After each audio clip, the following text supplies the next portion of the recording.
ਔਰ ਨੌਕਰੀ ਛੱਡਣ ਵਾਲੀਆਂ ਨਰਸਾਂ ਕੋਈ ਇੱਕਾ ਦੁੱਕਾ ਜਾਂ ਦਰਜਨਾਂ ਦੇ ਵਿੱਚ ਨਹੀਂ, ਇਹਨਾਂ ਦੀ ਤਾਦਾਦ ਜਿਹੜੀ ਆ ਉਹ 300 ਦੇ ਕਰੀਬ ਦੱਸੀ ਜਾ ਰਹੀ ਹੈ। ਔਰ ਇਕੱਲੇ ਕਲਕੱਤੇ ਦੇ ਵਿੱਚ ਇੰਡੀਅਨ ਐਕਸਪ੍ਰੈਸ ਦੀ ਹੈ ਇਹ ਰਿਪੋਰਟ, ਹੈਰਾਨ ਕਰਦੀ ਆ।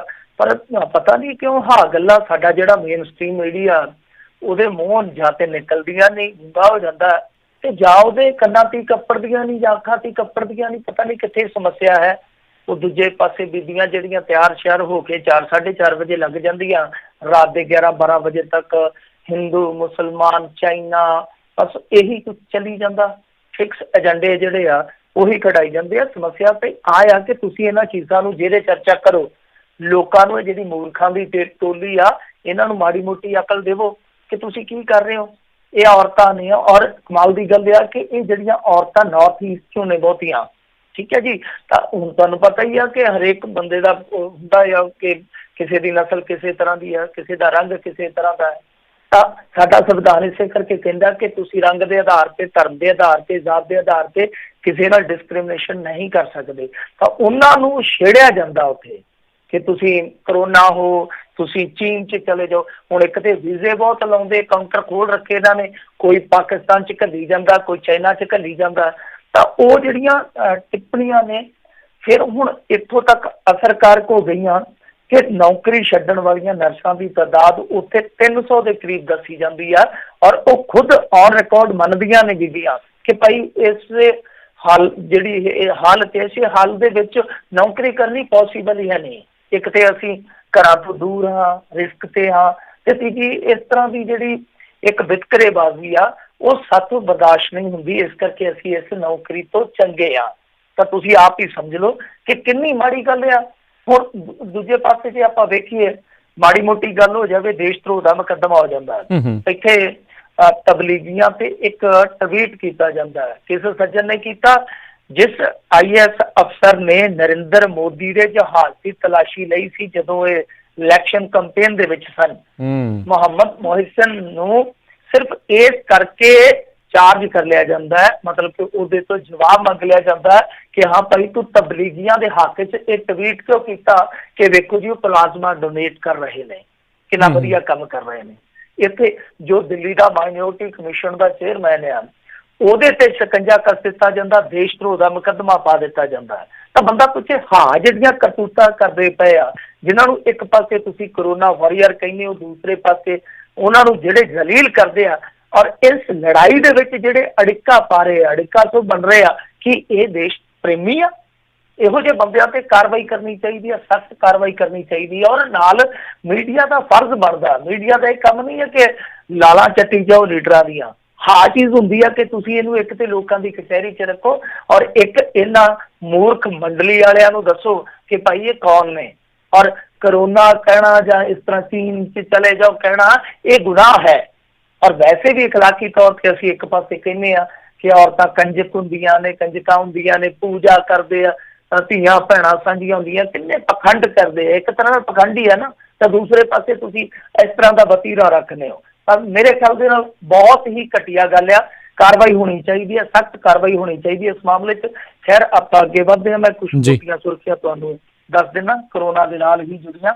ਇੱਕ ਤੇ ਇਹ ਆ ਕਿ ਹਰਸ਼ਵਰਧਨ ਜੀ ਆ ਜਿਹੜੇ, ਉਹਨਾਂ ਨੂੰ WHO ਦਾ ਕਾਰਜਕਾਰੀ ਬੋਰਡ ਦਾ ਇੱਕ ਪ੍ਰਧਾਨ ਅਹੁਦਾ ਹੁੰਦਾ, ਉਹ ਬਣਾਇਆ ਗਿਆ। ਉਹਦੇ ਤੇ ਕਾਫੀ ਖੁਸ਼ ਹੈ ਇੰਡੀਆ, ਔਰ ਉਮੀਦ ਕਰਦੇ ਹਾਂ WHO ਦੇ ਵਿੱਚ ਇਹ ਅਹੁਦਾ ਗ੍ਰਹਿਣ ਕਰਕੇ ਕੁਛ ਨਾ ਕੁਛ ਅੱਛਾ ਜ਼ਰੂਰ ਕਰਨਗੇ। ਵੈਸੇ ਪੇਸ਼ੇ ਤੋਂ ਡਾਕਟਰ ਨੇ, ਮਤਲਬ ਕਿ ਸਮ੍ਰਿਤੀ ਇਰਾਨੀ ਵਾਂਗੂ ਉਹ ਧੱਕੇ ਵਾਲੇ ਮਿਨਿਸਟਰ ਨਹੀਂ ਹੈਗੇ।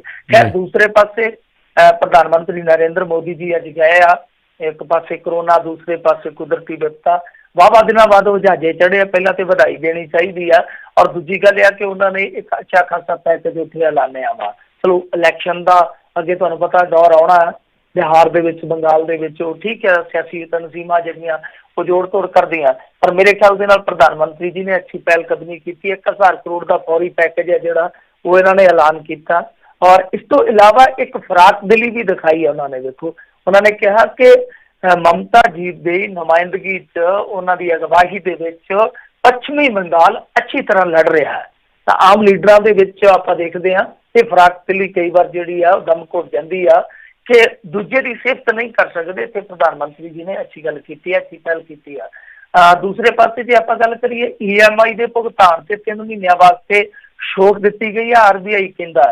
पर एक पता कर लो, मैं बार बार कहूँगा जो इंडियन लोग आ, क्योंकि समस्या ये होंगी है कि एक तो बैंकों को आप दसना पैंदा कि की तुसी किश्त देनी है, छूट लैनी है, और छूट जे लैनी जे तो पता कर लियो, क्योंकि मुड़ के ये जड़ियां 3 किश्तां उन्होंने लास्ट से तुहाडे कोल लैणियां, 2 साल का केस है या 4 साल का केस है, ये ब्याज नूं ब्याज ब्याज नूं ब्याज ब्याज नूं ब्याज पा के हिसाब किताब ला लियो कितना बन जाना। इस चक्कर च किते मांजे ना जाओ, जिहदे कोल हैगे आ वो किस्तां पे करी चलो, ठीक रहोगे। दूसरे पासे उत्तरी रेलवे ने कुछ रेल गड्डियां की आवाजाही जी बहाल कर दी आ। इधर लॉकडाउन के चलदे जो किरती फसे सन उन्होंने हुण तक ट्रेनां ने घरों घरी पहुंचाया तो तादाद आ 31 लाख। और मैं एक सर्वेखण देख रहा सी, कहंदे बिहार दे विच हरेक घर चों दूसरा बंदा जिहड़ा वो बाहर काम करन जांदा, ते कुल गिणती जिहड़ी 1 करोड़ के करीब बनती है कल्ले बिहार दे विचों। इन्नी लेबर निकलती है, पर इन्हों के कोई भी ठोस डाटा नहीं है इस मुतल्लक। इधर महाराष्ट्र के पिछले 48 घंटिया 278 पुलिस मुलाजम जोड़े आ वो कोरोना पॉजिटिव हो गया। बड़ी सैड न्यूज़ है। और दूसरे पासे महाराष्ट्र के लगातार 5वां दिन है जिथे 2000 तो वध रोजाना मामले जो रजिस्टर्ड हो रहे हैं। तो महाराष्ट्र की हालत दिनों दिन बिगड़ रही है। इस तो इलावा दिल्ली ने पुलिस कर्मियों जी 1 लाख रुपए की फौरी इमदाद ऐलानी सी कि जे कोई कोरोना पॉजिटिव हो जाता, बट उन्होंने घटा के हुण इन्होंने मेरे ख्याल के नाल 10,000 कर दिता। तो दिल्ली पुलिस वैसे केंद्र के बकायद आती है, ये नोट कर लो। दूजे पासे एक छत्तीसगढ़ के साबका मंत्री है, उन्होंने PSO ने यानी पब्लिक जो पर्सनल सिक्योरिटी ऑफिसर होएगा या कुछ इस तरह का डेफिनेशन का मैंने पता नहीं है वो इसी तरह ही कोई अहदेदारी है इन्हों का, मतलब कि जो इन्हों की ब्रिगेड होएगी छतरी जी सुरक्षा छतरी होंगी है। तो उन्हें खुदकुशी कर ली है। सुसाइड नोट के लिखा कि मैं कोरोना तो डर गया। जे तुसी ओवरऑल आंकड़ा वेखोगे इंडिया का कोरोना वायरस के नाल जिहड़ियां मौतां होईयां, जे ऑफ दी रिकॉर्ड इहो जे केस तुसी वेखोगे मेरे ख्याल के नाल जे वध नहीं तो घट भी मौतां नहीं होईयां, किते सुसाइड हो किते हादसे होए, कुल मिला के गिणती बरोबर ही होगी लॉकडाउन के दरमियान। इधर जे बिहार की गल करिए तो इत्थे क्वारंटीन की जिहड़ी व्यवस्था है वो तो सब ने देखिया ही आ, टैलीविजन चैनल हौली हौली दिखा रहे हैं, बहुत बुरा हाल है। उत्थों लोग हुण भजना स्टार्ट कर रहे हैं। दूसरे पासे जे आपां गल करिए एंबूलेंस ना मिलने करके बिहार दे विच ही एक बिरध औरत चल बसी 5 घंटे एंबूलेंस नूं टैलीफोन करते रहे, एंबूलेंस नहीं पहुंची। दूसरे पासे स्कूटी ते सवार होकर एक परिवार महाराष्ट्र के कल्याण तो 1650 किलोमीटर दूर गोरखपुर पहुंचे। एक स्कूटी तुहानूं पता ही है ना कि जिहड़ी आम अपनियां बीबियां लई फिरदी हुंदियां, तो उस स्कूटी से सारा परिवार 1650 किलोमीटर का सफर तय करके है। मजदूरों की जिंदगी भी बहुत औखी जिंदगी है इस वेले। एक राजस्थान दे विच सड़क ते मरे हुए कुत्ते का मांस खांदा शख्स नजर आया। घटना जिहड़ी दसदी है कि दिल्ली जयपुर नैशनल हाईवे की है। तो तुसीं समझ सकते हो किस तरह की हालत है कि कुत्तियां का मांस खाना पै रहा इंसानां नूं जी। ते दूजे पासे जे आपां गल करिए PMO तो बाद यानी प्रधानमंत्री के दफ्तर तो बाद SBI ने भी प्रधानमंत्री केयर्स फंड जो चल रहा है उस केयर्स फंड की सूचना देने तो इनकार कर दिता। मतलब कि RTI का जवाब नहीं दिता। वो कहते कि ये निजी है मामला, मतलब कि ट्रस्ट है जो जड़ा केस फंड है वो कहते निजी मसला, असीं तुहानूं इनफॉर्मेशन नहीं जे दे सकते। दूजे पासे रघुराम राजन बहुत बड़े अर्थशास्त्री ने, RBI के फॉर्मर गवर्नर भी ने, उन्होंने कहा कि भारत बहुत बड़ी आर्थिक तबाही का सामना कर रहा है, प्रधानमंत्री दफ्तर कला नहीं संभाल सकता। तो उन्होंने स्पष्ट इशारा है कि भाई जिन्ने भी होर दूजे हैगे अर्थशास्त्री उन्होंने इमदाद लैनी चाहिए। उन्होंने मेरे ख्याल के नाल भाव है मनमोहन सिंह या P चिदंबरम या मोन्टेक संघ आलूवालिया तो। इधर जे आप पंजाब की गल करिए कुछ चोनवियां गल्लां कि मध्य प्रदेश में जाने वाली जी किरती एक्सप्रैस है जी अज रद्द हो गई है। बहुत ज्यादा खज्जल खुआरी मजदूरों को झलनी पई। मास्क ना लाने वालों के खिलाफ एक मुहिम विढ़ी गई है, पुलिस चलान कर रही है। पर देखो ऑफ दी रिकॉर्ड मैनू अज बरनाले तो एक सज्जन का फोन आया कि वो कहते कि भाई ਇੱਥੇ ਜਿਹਦੇ ਕੋਲ ਉਹ ਆਰੋਗਿਆ ਸੇਤੂ ਐਪ ਨਹੀਂ ਹੈ ਉਹਨਾਂ ਦੇ ਵੀ ਚਲਾਨ ਕਰੀ ਜਾਂਦੇ ਆ। ਪਰ ਜੇ ਇਸ ਤਰ੍ਹਾਂ ਹੈ ਤਾਂ ਇਹ ਗਲਤ ਆ, ਇਦਾਂ ਨਹੀਂ ਕਰ ਸਕਦੀ ਪੁਲਿਸ, ਕਿਉਂਕਿ ਇਹ ਕੋਈ ਕਾਨੂੰਨ ਜਾਂ ਕੋਈ ਐਕਟ ਨਹੀਂ ਬਣਿਆ ਕਿ ਤੁਸੀਂ ਉਸ ਐਪ ਨੂੰ ਜ਼ਰੂਰ ਆਪਣੇ ਫੋਨ 'ਚ ਡਾਊਨਲੋਡ ਕਰੋ, ਕਿਉਂਕਿ ਕਈਆਂ ਕੋਲ ਫੋਨ ਹੀ ਹੈ ਨਹੀਂ। ਫਿਰ ਤੇ ਤੁਸੀਂ ਚੱਕ ਕੇ ਲੋਕਾਂ ਨੂੰ ਜੁਰਮਾਨੇ ਪਾਈ ਜਾਓਗੇ। ਤੇ ਜੇ ਇਸ ਤਰ੍ਹਾਂ ਕਿਸੇ ਨਾਲ ਵੀ ਕੋਈ ਵਾਪਰਦਾ ਇਹਦੀ ਸ਼ਿਕਾਇਤ ਕਰੋ ਫੌਰੀ ਤੌਰ ਤੇ। ਸੋ ਇਹ ਕੁਛ ਖਬਰਾਂ ਸਨ ਕਰੋਨਾ ਦੇ ਨਾਲ ਜੁੜੀਆਂ ਜੀ। ਜੀ ਜੀ ਅਗਲੀ ਜਿਹੜੀ ਆਪਾਂ ਮਿੰਟੂ ਜੀ ਗੱਲ ਕਰਦੇ, ਕਹਿੰਦੇ ਅਮਰੀਕਾ ਤੋਂ 87 ਭਾਰਤੀਆਂ ਨੂੰ ਲੈ ਕੇ ਮੋਹਾਲੀ ਪਹੁੰਚਿਆ ਜਹਾਜ਼। ਹਾਂਜੀ, ਅਮਰੀਕਾ ਤੋਂ ਵੀ ਪਹੁੰਚ ਗਿਆ ਤੇ ਕੁਛ ਜਿਹੜੇ ਪ੍ਰਵਾਸੀ ਭੈਣ ਭਰਾ ਵਾ ਉਹ ਕੈਨੇਡਾ ਤੋਂ ਵੀ ਪਹੁੰਚੇ। ਮੇਰੇ ਖਿਆਲ ਦੇ ਨਾਲ ਉਹਨਾਂ ਦੀ ਤਾਦਾਦ ਜਿਹੜੀ ਆ ਉਹ 90 ਦੇ ਕਰੀਬ ਆ। ਸੋ ਕਾਫੀ ਜਿਹੜੇ ਹੁਣ NRI ਭੈਣ ਭਰਾ ਇੱਥੇ ਪਹੁੰਚ ਰਹੇ ਆ। ਉਹਨਾਂ ਦੇ ਵਿੱਚ ਕੁਛ ਵਿਚਾਰੇ ਇਹੋ ਜਿਹੇ ਵੀ ਆ ਜੋਬਲੈਸ ਹੋਏ ਆ ਜਿਹੜੇ। ਇੱਕ ਮੈਂ ਸਟੂਡੈਂਟ ਵੀ ਦੇਖ ਰਿਹਾ ਸੀ, ਉਹਦੀ ਵੀ ਗਾਥਾ ਤੇ ਕੋਈ ਦਰਦ ਇੰਨੇ ਆ ਨਾ ਲੋਕਾਂ ਦੇ, ਦਰਦ ਸੁਣ ਕੇ ਹੀ ਚੀਜ਼ ਸੁੱਟਣ ਲੱਗ ਜਾਂਦੀ ਆ। ਉਹ ਬੱਚਾ ਕਿਤੇ ਉਧਰ ਬਿਮਾਰ ਹੋ ਗਿਆ, ਰੀੜ ਦੀ ਹੱਡੀ ਦੀ ਪ੍ਰੋਬਲਮ, ਫਿਰ ਉਸ ਤੋਂ ਇਲਾਵਾ ਉਹਨੂੰ ਅਧਰੰਗ ਹੋ ਗਿਆ, ਬੱਚਾ ਵੀਲ ਚੇਅਰ ਤੇ ਆ। ਹੁਣ ਉਹਨੂੰ ਇਹ ਕਹਿੰਦੇ ਕਿਸੇ ਦਾ ਘਰ ਨਹੀਂ ਘੱਲਣਾ, ਮਾਪੇ ਰੋਣ ਡਏ ਸਨ ਕਿ ਬੱਚਾ ਤੇ ਹਿੱਲ ਹੀ ਨਹੀਂ ਸਕਦਾ, ਅਸੀਂ ਦੱਸੋ ਹੁਣ ਕਿੱਧਰ ਘੱਲੀਏ, ਨਾਲ ਹੋਵਾਂਗੇ, ਕੋਲ ਹੋਵਾਂਗੇ, ਬੱਚੇ ਨੂੰ ਹੌਸਲਾ ਦੇਵਾਂਗੇ, ਦਵਾਈ ਦੱਪਾ ਦੇਵਾਂਗੇ। ਸੋ ਇਹ ਵੀ ਆਪਣੇ ਆਪ ਦੇ ਵਿੱਚ ਇੱਕ ਤਰਾਸਦੀ ਹੈ ਕਿ ਹਰੇਕ ਪਰਿਵਾਰ ਦੀ ਇਹੋ ਜਿਹੇ ਪਰਿਵਾਰ ਦੀ ਆਪੋ ਆਪਣੀ ਇੱਕ ਦਾਸਤਾਨ ਹੈ। ਤਾਂ ਖੈਰ ਇਹ 87 ਭਾਰਤੀ ਪਹੁੰਚੇ, ਇਹਦੇ ਵਿੱਚ ਹੁਣ ਮੈਨੂੰ ਇਹ ਪਤਾ ਨਹੀਂ, ਤੁਸੀਂ ਕਨਫਰਮ ਕਰ ਲਿਓ ਕਿ ਕੋਈ ਡਿਪੋਰਟਡ ਵੀ ਹੈ ਜਾਂ ਵੈਸੇ ਹੀ ਜਿਹੜੇ ਕੋਈ ਸਟਕ ਹੋਏ ਸੀਗੇ ਜਾਂ ਜਿਹੜੇ ਆਪ ਆਉਣਾ ਚਾਹੁੰਦੇ ਸਨ ਉਹ ਲੋਕ ਸੀਗੇ। ਤਾਂ ਖੈਰ ਦੂਜੇ ਪਾਸੇ ਜਿਹੜੀ ਇੱਕ ਗੱਲ ਵੇਖਣ ਵਾਲੀ ਆ, ਵਿਚਾਰਨ ਵਾਲੀ ਆ ਕਿ ਜਿਹੜੇ NRI ਆ ਰਹੇ ਆ, ਜੋ ਇਹਨਾਂ ਨੇ ਆਪਸ਼ਨਲੀ ਆਖਿਆ ਸੀਗਾ ਕਿ ਤੁਸੀਂ ਹੋਟਲਾਂ ਦੇ ਵਿੱਚ ਠਹਿਰ ਸਕਦੇ ਹੋ, ਤਾਂ ਜਿੰਨੀ ਕੁ ਮੈਂ ਸੂਚਨਾ ਪ੍ਰਾਪਤ ਕਰ ਸਕਿਆ ਵਾ ਉਹਦੇ ਵਿੱਚ ਬਹੁਤੇ NRI ਇੰਟਰਸਟਡ ਨਜ਼ਰ ਨਹੀਂ ਆਉਂਦੇ। ਮਤਲਬ ਕਿ ਉਹ ਹੋਟਲਾਂ 'ਚ ਨਹੀਂ ਜਾਣਾ ਚਾਹੁੰਦੇ, ਜਾਂ ਤੇ ਉਹਨਾਂ ਨੂੰ ਪਤਾ ਲੱਗਦਾ ਪਿਆ ਕਿ ਭਾਈ ਕਿਸ ਤਰ੍ਹਾਂ ਦੀ ਮਾਰਖੋਰੀ ਚੱਲਦੀ ਹੈ। ਤੁਹਾਨੂੰ ਪਤਾ ਹੀ ਅੱਜ ਕੱਲ੍ਹ ਉਹ ਪਹਿਲਾਂ ਹੀ ਚਰਚੇ ਚੱਲਣ ਲੱਗ ਪਏ ਸਨ। ਤੇ ਕਹਿਣ ਦਾ ਮਤਲਬ ਭਾਵ ਇਹੋ ਆ ਕਿ ਉਹ ਲੋਕ ਕਹਿੰਦੇ ਕਿ ਜਿਹੜੇ ਪ੍ਰਬੰਧ ਤੁਹਾਂ ਕੀਤੇ ਆ ਸਰਕਾਰੀ ਤੌਰ ਤੇ, ਸਾਨੂੰ ਸਰਕਾਰੀ ਹੀ ਚੰਗੇ ਆ। ਤਾਂ ਮੈਨੂੰ ਲੱਗਦਾ ਲੋਕ ਵੀ ਹੌਲੀ ਹੌਲੀ ਨਾ ਸਿਆਸਤਦਾਨਾਂ ਵਾਂਗੂ ਥੋੜੇ ਜਿਹੇ ਠੀਕ ਹੋ ਗਏ ਆ ਕਿ ਹਾਂ ਭਾਈ ਕੋਈ ਗੱਲ ਨਹੀਂ ਹੈ, ਜਿਸ ਤਰ੍ਹਾਂ ਇਹ ਦਾਖੋਰੀ ਕਰਦੇ ਆ ਤਾਂ ਅਸੀਂ ਇਹਨਾਂ ਦੀ ਦਾਖੋਰੀ ਤੋਂ ਬਚਾਂਗੇ। ਤਾਂ ਇਹ ਨਵੀਂ ਗੱਲ ਆ ਕਿ ਲੋਕ ਜਿਹੜੀ ਪ੍ਰੈਫਰੈਂਸ ਦੇ ਰਹੇ ਆ ਉਹ ਜਿਹੜੇ ਸਰਕਾਰੀ ਕੁਆਰੰਟੀਨ ਸੈਂਟਰ ਆ ਉਹਨਾਂ ਨੂੰ ਦੇ ਰਹੇ ਆ ਜੀ। ਜੀ ਜੀ ਅਗਲੀ ਜਿਹੜੀ ਮਿੰਟੂ ਜੀ ਗੱਲ ਕਰੀਏ, ਕਹਿੰਦੇ ਮਜ਼ਦੂਰ ਦੀ ਇੱਕ ਹੋਰ ਦਰਦਨਾਕ ਦਾਸਤਾਨ ਆਈ ਹੈ ਸਾਹਮਣੇ। ਹਾਂਜੀ ਬਿਲਕੁਲ, ਮੈਂ ਜਿਵੇਂ ਅੱਗੇ ਕਿਹਾ ਕਿ ਬਹੁਤ ਹੀ ਦਰਦ ਭਿੱਜੀਆਂ ਦਾਸਤਾਨਾਂ ਨੇ। ਜੇ ਬੰਦਾ ਸੁਣਿਆ ਕੰਬਦਾ ਨਹੀਂ ਹੈ, ਉਹਦੇ ਦਿਲ ਨੂੰ ਕੁਛ ਨਹੀਂ ਹੁੰਦਾ, ਤਾਂ ਇਹਦਾ ਮਤਲਬ ਹੈ ਕਿ ਉਹਦੇ ਸੀਨੇ ਦੇ ਵਿੱਚ ਦਿਲ ਤਾਂ ਧੜਕ ਰਿਹਾ, ਪਰ ਧੜਕਣ ਦੇ ਵਿੱਚ ਕਿਤੇ ਨਾ ਕਿਤੇ ਅਹਿਸਾਸ ਨਹੀਂ ਹੈ। ਕਿਉਂਕਿ ਦੇਖੋ ਜਦੋਂ ਆਪਾਂ ਜਿਉਂਦੇ ਜਾ ਕੇ ਦਰਦ ਮਹਿਸੂਸ ਕਰਦੇ ਨਾ, ਅਸਲ ਦੇ ਵਿੱਚ ਆਪਾਂ ਉਦੋਂ ਹੀ ਜਿਉਂਦੇ ਆ ਜਦੋਂ ਸੰਵੇਦਨਾ ਮਰ ਜਾਂਦੀ। ਇਨਸਾਨ ਸਰੀਰਕ ਤੌਰ ਤੇ ਭਾਵੇਂ ਜਿੰਦਾ ਰਵੇ, ਪਰ ਜ਼ਹਿਨੀ ਤੌਰ ਤੇ ਜਾਂ ਜ਼ਮੀਰੀ ਤੌਰ ਤੇ ਬੰਦਾ ਖਤਮ ਹੁੰਦਾ ਹੈ। ਤਾਂ ਦਰਦ ਜ਼ਰੂਰ ਰੱਖਣਾ ਚਾਹੀਦਾ। ਜੇ ਦਰਦ ਰੱਖੋਗੇ ਤਾਂ ਤੁਹਾਨੂੰ ਹਮੇਸ਼ਾ ਗਰੀਬਾਂ ਦਾ ਇੱਕ ਤਰ੍ਹਾਂ ਨਾਲ ਕਹੀਏ ਕਿ ਮਸੀਹਾ ਹੀ ਮੰਨਿਆ ਜਾਊਗਾ। ਜਦ ਤੁਸੀਂ ਗਰੀਬਾਂ ਦਾ ਦਰਦ ਨਹੀਂ ਫੀਲ ਕਰ ਸਕਦੇ ਤਾਂ ਫਿਰ ਤਦ ਇਨਸਾਨ ਸ਼ਾਇਦ ਨਹੀਂ ਰਹਿੰਦੇ। ਸੋ ਖੈਰ ਇਹ ਘਟਨਾ ਜਿਹੜੀ ਆ ਉਹ ਬਠਿੰਡੇ ਵੀ ਆ। ਇੱਥੋਂ ਇੱਕ ਟੱਬਰ ਗਿਆ ਸੀਗਾ ਹਰਿਆਣੇ ਦੇ ਵਿੱਚ। ਦੇਖੋ ਇਹ ਜਿਹੜਾ ਇਲਾਕਾ ਨਾ ਬਠਿੰਡਾ ਮਾਨਸਾ ਜਾਂ ਸਾਡੇ ਪਿੰਡ ਆ, ਜਿਸ ਤਰ੍ਹਾਂ ਲਾ ਲਓ ਕਿ ਸਾਡੇ ਪਿੰਡਾਂ ਚੁਗਾ ਨਾਲ ਰਾਜਸਥਾਨ ਪੈ ਜਾਂਦਾ, ਮਟੀਲੇ ਗੰਗਾਨਗਰ ਏਰੀਆ, ਇੱਧਰ ਬੜੀ ਸਰੋਂ ਹੁੰਦੀ ਆ। ਫਿਰ ਦੂਜੇ ਪਾਸੇ ਹਰਿਆਣੇ 'ਚ ਜੇ ਚੱਲ ਜਾਈਏ, ਬਠਿੰਡੇ ਦੇ ਸੱਜੇ ਪਾਸੇ ਹਰਿਆਣਾ ਲੱਗ ਜਾਂਦਾ, ਫਿਰ ਉਹ ਮਤਲਬ ਕਿ ਉੱਧਰੋਂ ਜਿਹੜੀ ਲੇਬਰ ਆ ਉੱਧਰ ਚੱਲ ਜਾਂਦੀ ਆ। ਹੁਣ ਗਰੀਬਾਂ ਦੀ ਵੀ ਪਲੈਨਿੰਗ ਹੁੰਦੀ ਆ ਕਿ ਚਲੋ ਪਹਿਲਾਂ ਸਰੋਂ ਵੱਢ ਲੈਂਦੇ ਆ, ਫਿਰ ਉਸ ਤੋਂ ਬਾਅਦ ਆ ਕੇ ਵਾਢੀ ਕਰ ਲਵਾਂਗੇ, ਚਲੋ 4 ਪੈਸੇ ਬਣ ਜਾਣਗੇ, ਉਸ ਤੋਂ ਬਾਅਦ ਝੋਨੇ ਦੀ ਲਵਾਈ ਸਟਾਰਟ ਹੋ ਜਾਊਗੀ, ਟਾਈਮ ਸੌਖਾ ਲੰਘ ਜਾਊਗਾ। ਤੇ ਹੋਇਆ ਕੀ ਕਿ ਇਸ ਦਫਾ ਜਦੋਂ ਜਿਹੜੇ ਮਜ਼ਦੂਰਾਂ ਦੇ ਟੱਬਰ ਗਏ ਸਨ ਸਰੋਂ ਦੀ ਵਾਢੀ ਵਾਸਤੇ, ਉਹ ਉੱਥੇ ਹੀ ਫਸ ਗਏ ਕਿਉਂਕਿ ਲੋਕਡਾਊਨ ਹੋ ਗਿਆ। ਹੁਣ ਬਹੁਤੇ ਮਜ਼ਦੂਰਾਂ ਨੂੰ ਤੇ ਪਤਾ ਹੀ ਨਹੀਂ ਸੀ ਲੱਗਾ ਕਿ ਭਾਈ ਵਾਪਰ ਕੀ ਗਿਆ, ਸਾਡੇ ਨਾਲ ਹੋਣੀ ਕੀ ਹੋਈ ਆ। ਇਸੇ ਤਰ੍ਹਾਂ ਇਹ ਗਰੀਬ ਪਰਿਵਾਰ ਗਿਆ ਸੀਗਾ ਤੇ ਜਦੋਂ ਉੱਥੇ ਇਹ ਫਸ ਗਏ ਤੇ ਜੋ ਇਹਨਾਂ ਨੇ ਕਮਾਈ ਕੀਤੀ ਸੀ, ਜੋ ਇਹਨਾਂ ਦੇ ਕੋਲ ਹੈਗਾ ਸੀਗਾ, ਹੀਲਾ ਵਸੀਲਾ ਇਹਨਾਂ ਨੇ ਲਾਇਆ। ਫਿਰ ਜਦੋਂ ਪੈਸੇ ਮੁੱਕ ਗਏ ਤੇ ਇਹਨਾਂ ਨੂੰ ਔਖਾ ਹੋ ਗਿਆ। ਇਹਨਾਂ ਨੇ ਉਸ ਜ਼ਿਮੀਂਦਾਰ ਦੇ ਨਾਲ ਗੱਲ ਕੀਤੀ, ਉਹਨੇ ਕਿਹਾ ਕਿ ਠੀਕ ਆ ਲੈ ਜਾਓ ਮੋਟਰਸਾਈਕਲ, ਕੋਈ ਗੱਲ ਨਹੀਂ ਹੈ। ਉਹਨੇ ਮੋਟਰਸਾਈਕਲ ਦਿੱਤਾ ਤੇ ਬਚ ਬਚਾ ਕੇ ਘਰੇ ਆ ਗਏ।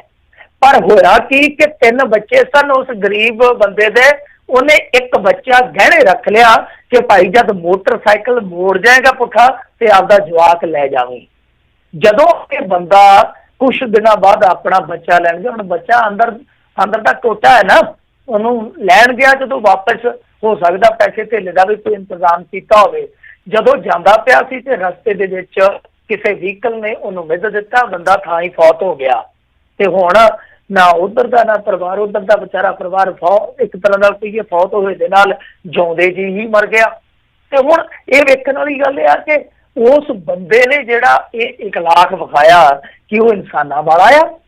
ਤੂੰ ਭਲਿਆ ਮਾਨਸਾ ਕੋਈ ਲਿਖਤ ਕਰ ਲਾ। ਪਹਿਲੀ ਗੱਲ ਆ ਕਿ ਇਸ ਤਰ੍ਹਾਂ ਦੇ ਜਿਹੜੇ ਮਜ਼ਦੂਰ ਹੁੰਦੇ ਆ ਨਾ, ਉਹਨਾਂ ਦੀ ਜ਼ਬਾਨ ਬੜੀ ਪੱਕੀ ਹੁੰਦੀ ਆ, ਕਿੱਥੇ ਭੱਜਣਾ ਸੀ। ਦੂਜੀ ਗੱਲ ਹੈ, ਜੇ ਨਹੀਂ ਕੋਈ ਯਕੀਨ ਤੇ ਤੂੰ ਕੋਈ ਐਫੀਡੈਵਿਟ ਕਰਾ ਲਾ ਕਿ ਭਾਈ ਜੇ ਮਿੱਤਰਾ ਤੂੰ ਨਾ ਪਰਤਿਆ, ਮੇਰਾ ਮੋਟਰਸਾਈਕਲ ਤੂੰ ਨਾ ਦਿੱਤਾ, ਤਾਂ ਮੈਂ ਤੇਰੇ ਤੇ ਚੋਰੀ ਦਾ ਮੁਕੱਦਮਾ ਦਰਜ ਕਰਵਾ ਸਕਦਾ ਜਾਂ ਮੈਂ ਤੇਰੇ ਤੋਂ ਦੁੱਗਣੀ ਵਸੂਲੀ ਕਰੂੰਗਾ। ਪਰ ਬੱਚਾ ਗਹਿਣੇ ਰੱਖਣਾ, ਇਹਦੇ ਨਾਲ ਮੈਂ ਕਹਿੰਦਾ ਕਿ ਇਨਸਾਨੀ ਪੱਖ ਤੋਂ ਸਹੀ ਹੈ ਨਾ ਕਾਨੂੰਨੀ ਪੱਖ ਤੋਂ ਸਹੀ ਆ, ਕਾਰਵਾਈ ਹੋਣੀ ਚਾਹੀਦੀ ਆ। ਔਰ ਇਸ ਤਰ੍ਹਾਂ ਦੇ ਜਿਹੜੇ ਬੰਦੇ, ਹੁਣ ਦੇਖੋ 3 ਛੋਟੇ ਛੋਟੇ ਬੱਚੇ, ਇੱਕ ਵਿਧਵਾ, ਉਹ ਵਿਚਾਰਾ ਕਿੱਧਰ ਜਾਊਗਾ ਟੱਬਰ, ਇੱਕ 80 ਸਾਲ ਦਾ ਬਜ਼ੁਰਗ ਆ। ਹੁਣ ਸਰਕਾਰ ਨੂੰ ਚਾਹੀਦਾ ਕਿ ਇਹੋ ਜਿਹੇ ਪਰਿਵਾਰਾਂ ਨੂੰ ਘੱਟੋ ਘੱਟ, ਵੈਸੇ ਤੇ ਜੇ ਆਪਾਂ ਵੇਖੀਏ ਕਰੋਨਾ ਨਾਲ ਮਰਨ ਵਾਲੇ ਕਿਸੇ ਵੀ ਬੰਦੇ ਦਾ ਕਸੂਰ ਨਹੀਂ ਹੈ। ਜੇ ਕੋਈ ਬਾਦਲਾਂ ਦੀ ਬੱਸ ਦੇ ਥੱਲੇ ਆ ਜਾਂਦਾ ਉਹਨੂੰ ਮੁਆਵਜ਼ਾ ਦਿੱਤਾ ਜਾ ਸਕਦਾ ਹੈ। ਇਸ ਕੁਦਰਤੀ ਵਿਪਤਾ 'ਚ ਜੇ ਕੋਈ ਇਸ ਤਰ੍ਹਾਂ ਦਾ ਟੱਬਰ ਮਰ ਜਾਂਦਾ ਤਾਂ ਉਹਨੂੰ ਮੁਆਵਜ਼ਾ ਦੇਣਾ ਚਾਹੀਦਾ। ਜੇ ਕਿਸੇ ਦਾ ਕੋਈ ਟੱਬਰ ਦਾ ਜੀ ਮਰ ਜਾਂਦਾ ਉਹਨੂੰ ਮੁਆਵਜ਼ਾ ਦੇਣਾ ਚਾਹੀਦਾ। ਘੱਟੋ ਘੱਟ ਇਸ ਤਰ੍ਹਾਂ ਦੇ ਤਾਂ ਜ਼ਰੂਰ ਮੁਆਵਜ਼ੇ ਦੇਣੇ ਚਾਹੀਦੇ ਆ ਨਾ ਜੀ। ਜੀ ਜੀ ਜੀ। ਅਗਲੀ ਜਿਹੜੀ ਮਿੰਟੂ ਜੀ ਗੱਲ ਕਰਦੇ, ਕਹਿੰਦੇ ਨਜਾਇਜ਼ ਸ਼ਰਾਬ ਫੈਕਟਰੀ ਦਾ ਮਾਮਲਾ ਗਰਮਾਇਆ ਹੈ, ਅਕਾਲੀ ਦਲ ਤੇ ਕਾਂਗਰਸ ਵੱਲੋਂ ਇੱਕ ਦੂਜੇ ਦੇ ਉੱਤੇ ਸਿਆਸੀ ਹਮਲੇ। ਹਾਂ ਬਿਲਕੁਲ, ਦੇਖੋ ਅਕਾਲੀਆਂ ਨੇ ਕੱਲ ਵੀ ਪ੍ਰੈਸ ਕਾਨਫਰੰਸ ਕੀਤੀ ਸੀਗੀ, ਜਾਂਚ ਪੜਤਾਲ ਮੰਗੀ ਆ। ਜਾਖੜ ਸਾਹਿਬ ਕਹਿੰਦੇ ਕਿ ਤੁਸੀਂ ਇਸ ਤਰ੍ਹਾਂ ਕਰੋ। ਵੈਸੇ ਤੇ ਉਹ ਆਪੋ ਵਿੱਚ ਦੀ ਦੋਸ਼ ਲਾਈ ਜਾਂਦੇ ਆ, ਜੇ ਅਕਾਲੀ ਲਾਉਂਦੇ ਤੇ ਉਹਨਾਂ ਨੂੰ ਦੋਸ਼ ਰੜਕਦੇ ਆ। ਉਹ ਕਹਿੰਦੇ ਕਿ ਤੁਸੀਂ ਇਸ ਤਰ੍ਹਾਂ ਕਰੋ, ਵਿਧਾਨ ਸਭਾ 'ਚ ਮਤਾ ਲਿਆਓ, ਫਿਰ ਦੇਖਦੇ ਆ ਕੀ ਬਣਦਾ। ਅਕਾਲੀ ਕਹਿੰਦੇ ਕਿ ਤੁਸੀਂ ਆਪ ਹੀ ਤੇ ਦੋਸ਼ ਲਾਉਣਾ ਇੱਕ ਦੂਜੇ ਤੋਂ, ਤੇ ਇਸ ਤਰ੍ਹਾਂ ਏਦਾਂ ਕਰੋ ਕਿ ਤੁਸੀਂ ਲਿਆਓ ਮਤਾ ਤੇ ਅਸੀਂ ਉਹਦੀ ਪ੍ਰੋੜਤਾ ਕਰਾਂਗੇ, ਅਸੀਂ ਤੁਹਾਡੀ ਸਪੋਰਟ ਕਰਾਂਗੇ, ਫਿਰ ਦੇਖੋ ਤਮਾਸ਼ਾ। ਸੋ ਇਸ ਤਰ੍ਹਾਂ ਉਲਝਣੇ ਆ। ਉਧਰ ਪਟਿਆਲੇ ਦੇ ਵਿੱਚ ਤੁਹਾਨੂੰ ਪਤਾ ਹੀ ਹੈ ਕਿ ਇੱਕ ਰਾਜਪੁਰੇ ਦੇ ਲਾਗੇ ਫੜੀ ਗਈ ਸੀ ਫੈਕਟਰੀ, ਉਹਦਾ ਰੌਲਾ ਪਿਆ ਕਿ ਬੰਦਾ ਕਾਂਗਰਸੀ ਆ, ਜਿਹੜਾ ਹੈਗਾ ਵਿਧਾਇਕ ਉੱਥੋਂ ਦਾ ਜਲਾਲਪੁਰੀਆ, ਉਹਦੇ ਨੇੜ ਦਾ ਦੱਸਦੇ ਸੀ। ਤੇ ਉਹ ਕਹਿੰਦੇ ਕਿ ਇਹਦਾ ਕਸੂਰ ਨਿਕਲ ਆਇਆ, ਮੈਂ ਸਿਆਸਤ ਹੀ ਛੱਡ ਦੂੰ। ਉਹ ਪਹਿਲਾਂ ਹੀ ਜੱਜਮੈਂਟ ਦੇਈ ਜਾਂਦੇ ਆ। ਤੇ ਦੂਜੇ ਪਾਸੇ ਉਹ ਕਹਿੰਦੇ ਕਿ ਜਿਹੜੀ ਇਹ ਫੈਕਟਰੀ ਵਾਲੀ ਜਗ੍ਹਾ ਉਹ ਅਕਾਲੀ ਭਾਜਪਾ ਗੱਠਜੋੜ ਦੇ ਇੱਕ ਬੰਦੇ ਦੀ ਆ। ਸੋ ਜਿਹੜੀ ਖੰਨੇ ਦੇ ਲਾਗੇ ਫੜੀ ਗਈ ਸੀਗੀ ਫੈਕਟਰੀ, ਉਸ ਤੋਂ ਪਹਿਲਾਂ ਉਹਦੇ 'ਚ ਇੱਕ ਕਾਂਗਰਸੀ ਗ੍ਰਿਫਤਾਰ ਹੋਇਆ। ਕਮਾਲ ਦੀ ਗੱਲ ਆ ਕਿ ਉਹਦੀ ਫੋਟੋ ਰਾਣਾ ਗੁਰਜੀਤ ਸਿੰਘ ਦੇ ਨਾਲ ਵੀ ਆ, ਜਿਹਦੀ ਆਪਣੀ ਡਿਸਟਿਲ ਵੀ ਹੈ। ਸੋ ਪਤਾ ਨਹੀਂ ਕੀ ਕੁਛ ਚੱਲੀ ਜਾਂਦਾ। ਇੱਕ ਹੋਰ ਬਹੁਤ ਵੱਡਾ ਸ਼ਰਾਬ ਦਾ ਜ਼ਖੀਰਾ ਫੜਿਆ ਗਿਆ। ਉਹਦੇ ਵਿੱਚ ਜਿਹੜਾ ਬੰਦਾ ਫੜਿਆ ਗਿਆ, ਅਕਾਲੀਆਂ ਨੇ ਕਹਿਤਾ ਇਹ ਕਾਂਗਰਸੀ ਆ, ਤੇ ਕਾਂਗਰਸੀਆਂ ਨੇ ਉਹਦੀ ਮੈਂਬਰਸ਼ਿਪ ਅਕਾਲੀਆਂ ਵਾਲੀ ਕੱਢ ਕੇ ਦੇ ਦਿੱਤੀ। ਸੋ ਇਸ ਤਰ੍ਹਾਂ ਆਪੋ ਵਿੱਚ ਦੀ ਇਹ ਦੋਵੇਂ ਧਿਰਾਂ ਜਿਹੜੀਆਂ ਟਕਰਾ ਰਹੀਆਂ ਨੇ। ਪਰ ਗੱਲ ਤੇ ਇਹ ਆ ਕਿ ਸਾਰੇ ਹੀ ਜਿਹੜੇ ਆ ਸਮੇਂ ਤੇ ਮਲਾਈ ਖਾਂਦੇ ਰਹੇ ਆ। ਇਹ ਅਕਾਲੀ ਦਲ ਵਾਲੇ ਆ ਜਿਹੜੇ, ਇਹ ਉਹ ਸਰਦਾਰ ਸਾਹਿਬ ਨੇ ਜਿਨ੍ਹਾਂ ਨੇ ਲਿਕਰ ਪਾਲਿਸੀ ਦੇ ਵਿੱਚ ਕਿਸ ਤਰ੍ਹਾਂ ਦਾ ਪ੍ਰਬੰਧ ਰੱਖ ਦਿੱਤਾ ਸੀਗਾ, L1A ਲਾਇਸੈਂਸ, ਜਿਹੜਾ ਕਹਿੰਦੇ ਕਿ ਇੱਕੋ ਫਰਮ ਕੋਲ ਜਾਏਗਾ। ਔਰ ਉਹ ਮਾਮਲਾ ਸੁਪਰੀਮ ਕੋਰਟ ਤੱਕ ਗਿਆ ਸੀ। ਇੱਕੋ ਫਰਮ ਕਿਹੜੀ ਹੋਣੀ ਆ, ਤੁਹਾਨੂੰ ਸਾਰਿਆਂ ਨੂੰ ਪਤਾ ਹੀ ਆ ਕਿ ਇੱਕ ਫਰਮ ਕਿਹੜੀ ਹੋਣੀ ਸੀਗੀ। ਫਿਰ ਮਾਮਲਾ ਸੁਪਰੀਮ ਕੋਰਟ ਦੇ ਵਿੱਚ ਗਿਆ। ਤਾਂ ਇਸ ਤਰ੍ਹਾਂ ਸਾਰਿਆਂ ਦਾ ਹੀ ਧੰਦਾ ਚੱਲਦਾ ਭਾਈ। ਸਿੱਧੀ ਗੱਲ ਹੈ, ਸਪਸ਼ਟ ਗੱਲ ਹੈ ਕਿ ਜਦੋਂ ਕੋਈ ਵੀ ਪਾਵਰ ਦੇ ਵਿੱਚ ਹੁੰਦਾ ਉਹ ਚੱਲਦਾ। ਪਰ ਕਾਂਗਰਸੀ ਇਸ ਮਾਮਲੇ ਦੇ ਵਿੱਚ ਆਪਣੇ ਬੰਦਿਆਂ ਹੱਥੋਂ ਹੀ ਰੁਸਵਾ ਹੋ ਗਏ, ਬਦਨਾਮ ਹੋ ਗਏ। ਔਰ ਇਹ ਖੇਡ ਹੈ ਹੀ ਸਾਰੀ ਇੱਥੋਂ ਦੀ ਆ ਕਿ ਹਰੇਕ ਬੰਦਾ ਮਲਾਈ ਨੂੰ ਮੂੰਹ ਮਾਰਨਾ ਚਾਹੁੰਦਾ, ਜਿਹਦਾ ਦਾ ਨਹੀਂ ਲੱਗਦਾ, ਦੂਜੇ ਦੇ ਨੇੜੇ ਨਹੀਂ ਪਹੁੰਚਿਆ ਜਾਂਦਾ, ਕਾਰਨੀ ਦੇ ਨੇੜੇ ਨਹੀਂ ਪਹੁੰਚਿਆ ਜਾਂਦਾ, ਫਿਰ ਉਹ ਗੁੱਸੇ ਹੋ ਜਾਂਦਾ। ਆਹੀ ਰੌਲਾ। ਸੋ ਇਸ ਮਸਲੇ ਦਾ ਹੱਲ ਜਿਹੜਾ ਹੈ ਉਹਦੀ ਕੋਈ ਗੱਲ ਹੀ ਨਹੀਂ ਕਰਦਾ ਕਿ ਹਾਂ ਭਾਈ ਕਾਰਪੋਰੇਸ਼ਨ ਬਣਾ ਦਿਓ। ਇਹ ਰੱਟਾ ਹੀ ਨਿਬੜੇ, ਇਹ ਖੂਹ ਦੇ ਵਿੱਚ ਪਵੇ ਸਾਰੀ ਸਿਆਸਤ। ਜੋ ਤੁਸੀਂ ਖਾਣਾ ਸੀ ਖਾ ਲਿਆ। ਹੁਣ ਘੱਟੋ ਘੱਟ ਪੰਜਾਬ ਨੂੰ ਇਸ ਵੇਲੇ ਜਿਹੜੀ ਜ਼ਰੂਰਤ ਆ ਕਿ ਮਾਲੀਆ ਵੱਧ ਤੋਂ ਵੱਧ ਇਕੱਤਰ ਹੋਵੇ, ਸਾਡੀ ਇਕੋਨਮੀ ਥੋੜ੍ਹੀ ਬਹੁਤੀ ਜਿਹੜੀ ਆ ਉਹ ਸੁੱਖ ਦਾ ਸਾਹ ਲਵੇ, ਤੇ ਉਹਦੇ ਵਾਸਤੇ ਕਾਰਪੋਰੇਸ਼ਨ ਬਣਾ ਦਿਓ। ਇੱਕ ਤੇ ਸਰਕਾਰੀ ਰੇਟਾਂ ਤੇ ਸ਼ਰਾਬ ਦੀ ਵਿਕਰੀ ਹੋਊਗੀ, ਕੁਛ ਬੰਦਿਆਂ ਨੂੰ ਵੱਧ ਰੁਜ਼ਗਾਰ ਮਿਲੂਗਾ, ਔਰ ਜਿਹੜੀ ਬਲੈਕ ਆ ਉਹ ਰੁਕ ਜਾਊਗੀ। ਤਾਂ ਮੇਰਾ ਆਪਣਾ ਮੰਨਣਾ ਵਾ, ਜੇ ਤੁਸੀਂ ਹੁਣ ਦੇਖੋਗੇ ਤਮਿਲਨਾਡੂ, ਉਹਨਾਂ ਦਾ 1,10,000 ਕਰੋੜ ਮਾਲੀਆ ਇਕੱਠਾ ਹੁੰਦਾ ਹੈ।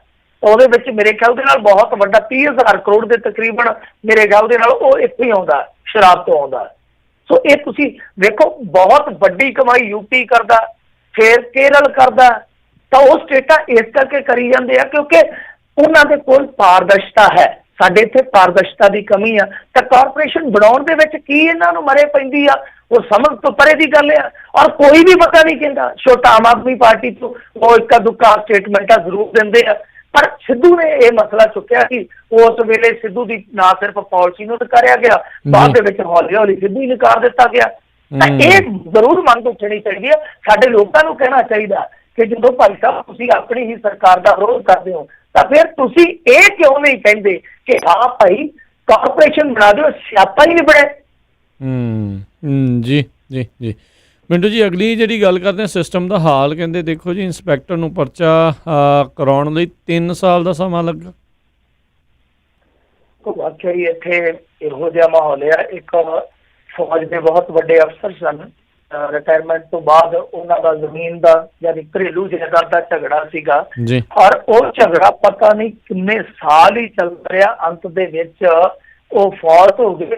ਫੌਤ ਹੋਇਆ ਤੋਂ ਬਾਅਦ ਕੋਰਟ ਨੇ ਹੁਕਮ ਦਿੱਤਾ ਕਿ ਭਾਈ ਤੁਸੀਂ ਕਬਜ਼ਾ ਲੈ ਸਕਦੇ ਹੋ, ਤਾਂ ਉਦੋਂ ਤੱਕ ਤੇ ਉਹ ਚਲੇ ਗਏ ਸਨ ਉਮਰ ਭੋਗ ਕੇ। ਇਹੋ ਜਿਹੇ ਹਾਲਾਤ ਨੇ ਸਾਡੀ ਜੁਡੀਸ਼ਰੀ ਦੇ, ਸਾਡੇ ਪੁਲਿਸੀਆ ਸਿਸਟਮ ਦੇ। ਇਹ ਮਾਮਲਾ ਹੈਗਾ ਪਟਿਆਲੇ ਦਾ, ਜਿੱਥੇ 2017 ਚ ਇੱਕ ਮੁੰਡੇ ਦਾ ਕਤਲ ਹੋਇਆ ਸੀਗਾ, ਪੁੱਤ ਦਾ ਕਤਲ ਹੋਇਆ, ਤੇ ਉਸ ਬਾਪ ਨੂੰ ਪਰਚਾ ਦਰਜ ਕਰਵਾਉਣ ਦੇ ਵਿੱਚ 3 ਸਾਲ ਲੱਗ ਗਏ। ਤੁਸੀਂ ਹਿਸਾਬ ਲਾ ਲਓ ਕਿ ਇਹ ਮਾਮਲਾ ਜਿਹੜਾ ਕਤਲ ਦਾ ਹੈ, ਤੇ ਕਤਲ ਦੇ ਮਾਮਲੇ ਦੇ ਵਿੱਚ 3 ਸਾਲ ਲੱਗੇ ਆ। ਜਿਹੜਾ ਸਾਡੇ ਇੱਥੇ ਚਰਚਿਤ ਮਾਮਲਾ ਤੁਸੀਂ ਸੁਣਦੇ ਹੋ ਆ ਸ਼ਾਮ ਖੇੜੇ ਦਾ, ਜਿਹਦੇ ਵਿੱਚ ਇੱਕ 13 ਸਾਲ ਦੀ ਬੱਚੀ ਨੂੰ ਤਸ਼ੱਦਦ ਦਾ ਸਾਹਮਣਾ ਕਰਨਾ ਪਿਆ ਕਥਿਤ ਤੌਰ ਤੇ, ਤਾਂ ਉਹਦੇ ਵਿੱਚ ਕੀ ਆ, ਕਤਲ ਹੋਇਆ। ਚਲੋ ਉਸ ਬੀਬੀ ਦੇ ਕੋਲ ਆਉਂਦੇ ਸਨ ਬੰਦੇ ਆਉਂਦੇ ਸਨ, ਚਲੋ ਵੱਡਾ ਪਿਛੋਕੜ ਹੈ ਉਸ ਘਟਨਾ ਦਾ, ਕਦੇ ਮੈਂ ਫਿਰ ਸਾਰਾ ਤੁਹਾਨੂੰ ਸੁਣਾ ਦੂੰਗਾ। ਤੇ ਉਹਦੇ ਵਿੱਚ ਜਦੋਂ ਪਤਾ ਲੱਗ ਗਿਆ ਪੁਲਿਸ ਨੂੰ ਕਿ ਕਤਲ ਹੋ ਗਿਆ, ਮਰਡਰ ਹੋ ਗਿਆ, ਕਿੱਥੇ ਤੇ ਪੁਲਿਸ ਨੇ FIR ਦਰਜ ਕਰਨੀ ਸੀ, ਤੇ ਕਿੱਥੇ ਉਹਨਾਂ ਨੇ ਲਾਲਚ ਕੀਤਾ ਕਿ ਜਿਹੜੇ ਬੰਦੇ ਆਉਂਦੇ ਸੀ ਉਹਨਾਂ ਦੇ ਵਿੱਚ ਇੱਕ ਅਸਾਮੀ ਹੈਗੀ ਸੀ ਭਾਰੀ ਥੋੜੀ ਜਿਹੀ, ਉਹ ਤੋਂ ਪੈਸੇ ਲੈ ਲਏ ਤੇ ਉਸ ਕੁੜੀ ਨੂੰ ਧਮਕਾਉਣਾ ਚਾਹਿਆ। ਹੁਣ ਉਸੇ ਜਾਲ ਦੇ ਵਿੱਚ ਪੁਲਿਸ ਫਸ ਗਈ। ਤਾਂ ਹਿਸਾਬ ਲਾ ਲਓ ਕਿ ਕਤਲ ਦੇ ਮਾਮਲੇ ਦੇ ਵਿੱਚ ਵੀ ਗੰਭੀਰਤਾ ਕਈ ਵਾਰ ਨਹੀਂ ਵਿਖਾਈ ਜਾਂਦੀ, ਤਾਂ ਤਤਪਰਤਾ ਦਿਖਾਉਣੀ ਚਾਹੀਦੀ ਆ। ਹੁਣ ਜਿਹਦਾ ਪੁੱਤ ਮਰ ਗਿਆ ਔਰ ਉੱਤੋਂ ਇੰਸਪੈਕਟਰ ਬੰਦਾ ਧੱਕੇ ਖਾਂਦਾ, ਕਦੇ ਵਿਸਰਾ ਰਿਪੋਰਟ ਨਹੀਂ ਆਈ, ਕਦੇ ਕੁਛ ਨਹੀਂ ਹੋਇਆ, ਕਦੇ DA ਲੀਗਲ ਨੇ ਨਹੀਂ ਕੀਤਾ। ਆਪਾਂ ਕੱਲ ਪੱਤਰਕਾਰ ਦਾ ਵੀ ਮਾਮਲਾ ਦੇਖਿਆ ਸੀ ਸਨਪ੍ਰੀਤ ਦਾ, ਕਿ ਕਿਵੇਂ ਪਹਿਲਾਂ ਐਕਸੀਡੈਂਟ ਦੱਸਿਆ ਜਾਂਦਾ, ਫਿਰ ਕਤਲ ਗਰਦਾਨਿਆ ਜਾਂਦਾ। ਸੋ ਕਹਿਣ ਦਾ ਭਾਵ ਇਹ ਹੈ ਕਿ ਪੁਲਿਸ ਨੂੰ ਗੰਭੀਰਤਾ ਦਿਖਾਉਣੀ ਚਾਹੀਦੀ ਆ।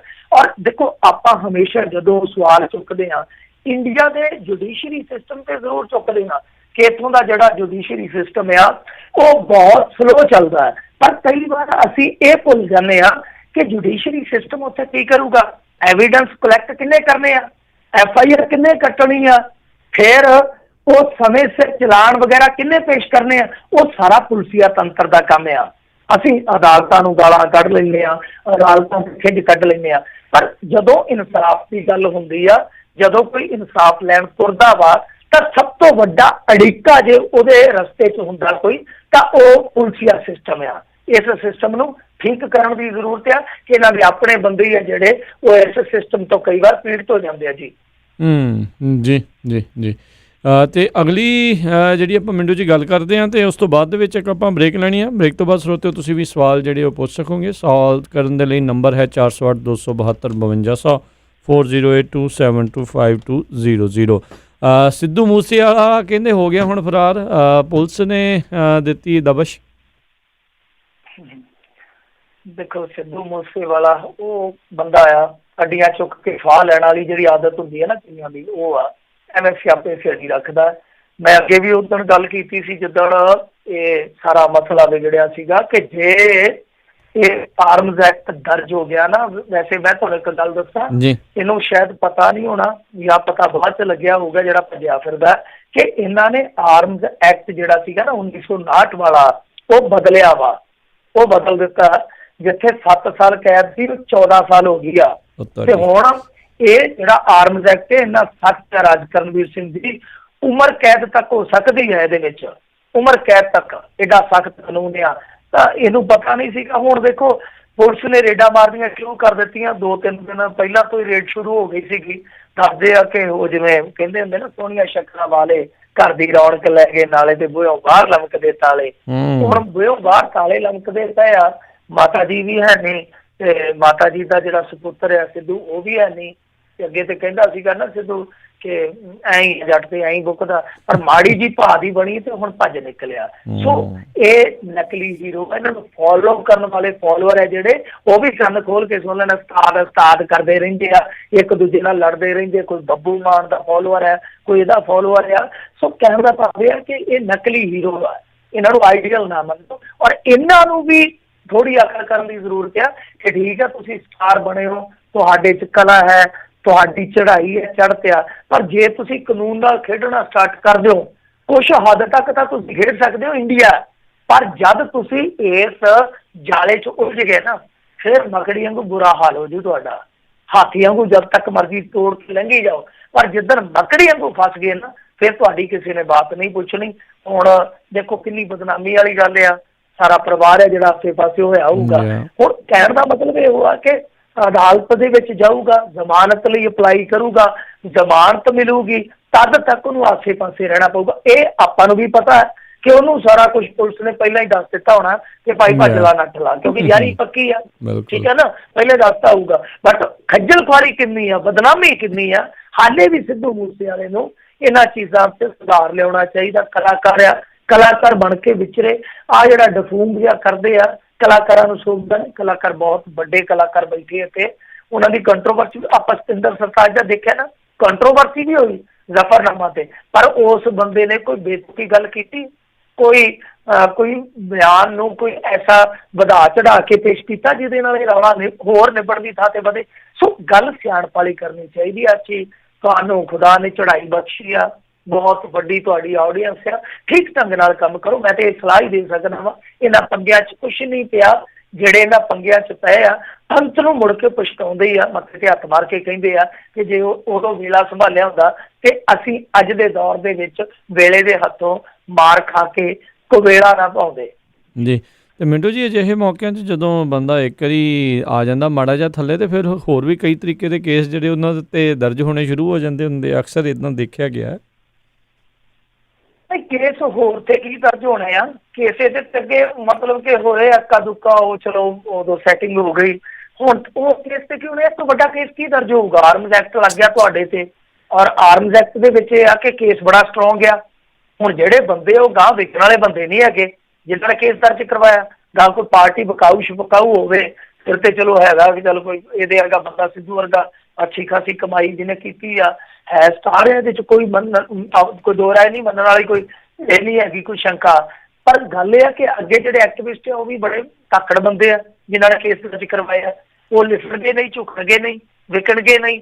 ਉਸ ਸੂਰਤ ਦੇ ਵਿੱਚ ਕੇਸ ਸਟਰੋਂਗ ਆ, ਕਿਉਂਕਿ ਵੀਡੀਓ ਐਵੀਡੈਂਸ ਸਭ ਦੇ ਸਾਹਮਣੇ ਆ। ਪੁਲਿਸ ਨੂੰ ਦਬਾ ਦੇ ਤੇ ਹੇਠ ਜੇ ਇਨਕੁਆਇਰੀ ਕਰਨੀ ਪਈ ਤਾਂ ਉਸ ਤੋਂ ਬਾਅਦ ਇਹ ਕੇਸ ਮੰਨ ਲਓ ਸਾਬਤ ਹੋ ਜਾਂਦਾ ਅਦਾਲਤ ਦੇ ਵਿੱਚ, ਖੁਦਾ ਨਾ ਖਾਸਤਾ ਕੁਛ ਮਹੀਨੇ ਸਾਲ ਕੈਦ ਹੋ ਜਾਂਦੀ ਹੈ, ਫਿਰ ਰਹਿ ਜਾਂਦੀ ਹੋ ਜੂ। ਜੀ ਜੀ ਬਿਲਕੁਲ। ਇੱਥੇ ਇੱਕ ਆਪਾਂ ਲੈਂਦੇ ਹਾਂ ਬ੍ਰੇਕ ਤੋਂ ਬਾਅਦ ਮੁੜ ਕੇ ਫਿਰ ਵਾਪਸ ਹਾਜ਼ਰ ਹੁੰਦੇ ਹਾਂ, ਅਤੇ ਇੱਦਾਂ ਹੀ ਜਿਹੜਾ ਖਬਰਾਂ ਦਾ ਸਿਲਸਿਲਾ ਜਿਹੜਾ ਉਹ ਜਾਰੀ ਰਹੇਗਾ।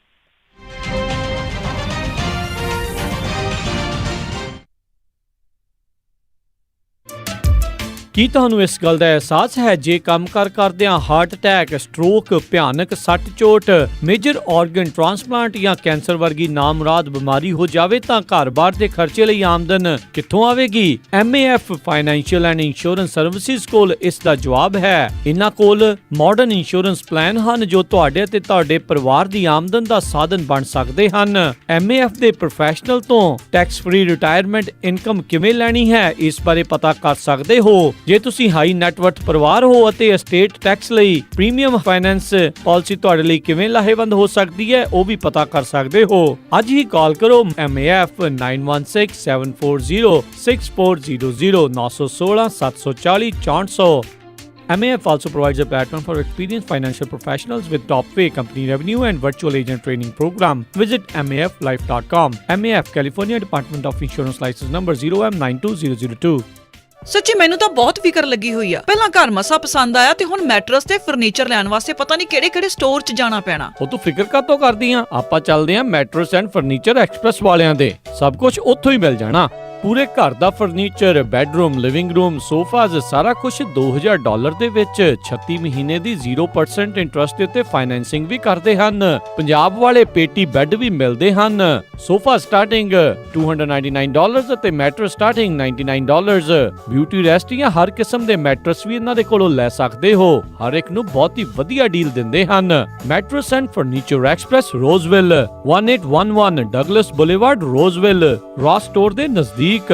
ਕਾਲ ਅੰਮ੍ਰਿਤਸਰਾਂ 5304155959 530 415 5959 ਜਾਂ ਮੈਨੀ ਹੇਅਰ 5303007663। ਇਹਨਾਂ ਦੇ ਯੂਨੀਵਰਸਿਟੀ, ਫਾਲਸਮਾ ਤੇ ਡੇਵਿਸ ਵਿੱਚ ਵੀ ਲੋਕੇਸ਼ਨਸ ਹਨ। Mattress express, Roseville. ਵਿਹਾਣੀਆਂ ਕੋਕਾ ਕੜਵਾ ਦੇ ਮਾਇਆ ਕੋਕਾ। ਮੈਂ ਕਿਹਾ ਸੁਣਦੇ ਨਹੀਂ ਜੀ, ਮੇਰੀਆਂ ਸਾਰੀਆਂ ਸਹੇਲੀਆਂ ਕੋਲ ਸੋਨੇ ਦੇ ਬੜੇ ਸੋਹਣੇ ਸੋਹਣੇ ਗਹਿਣੇ ਆ। ਇੱਕ ਮੈਂ ਹੀ ਆ ਜਿਹੜੀਆਂ ਪੁਰਾਣੀਆਂ ਜੀਆਂ ਵਾਲੀਆਂ ਪਾਈ ਫਿਰਦੀ ਨੂੰ ਕਿੰਨੇ ਸਾਲ ਹੋ ਗਏ ਆ। ਮੈਨੂੰ ਨਹੀਂ ਪਤਾ, ਮੈਨੂੰ ਵੀ ਸੋਹਣੇ ਸੋਹਣੇ ਗਹਿਣੇ ਬਣਵਾ ਕੇ ਦਿਓ। ਲੈ ਇਹ ਕਿਹੜੀ ਗੱਲ ਆ? ਤੂੰ ਚੱਲ ਬੱਗਾ ਜੁਐਲਰਸ ਦੇ, ਮੈਂ ਤੈਨੂੰ ਹੁਣੇ ਲੈ ਕੇ ਦਿੰਨਾ ਸੋਹਣੇ ਸੋਹਣੇ ਗਹਿਣੇ। ਫਿਰ ਦੇਖੀ ਤੇਰੀ ਵੀ ਸਹੇਲੀਆਂ 'ਚ ਟੌਰ ਬਣ ਜਾਊਗੀ।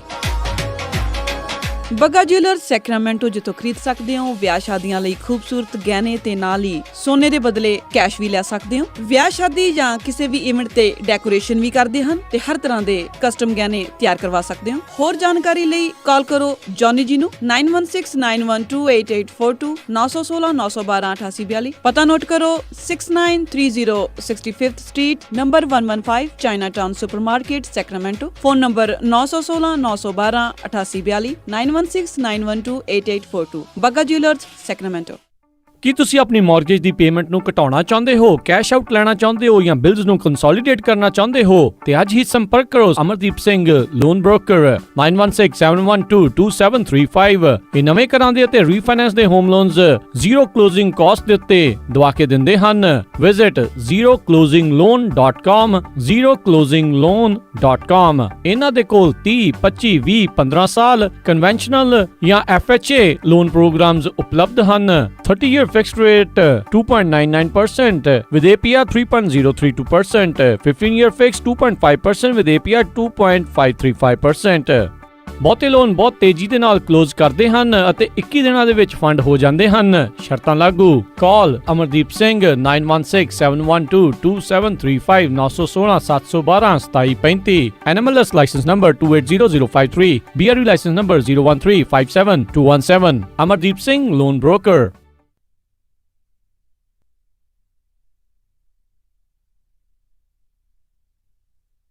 ਤੁਸੀਂ ਸੁਣ ਰਹੇ ਹੋ Punjabi radio USA, KOBO Yuba city 1450 AM, KIID Sacramento 1470 AM, KWRU Fresno 1300 AM, KLHC Bakersfield 1350 AM।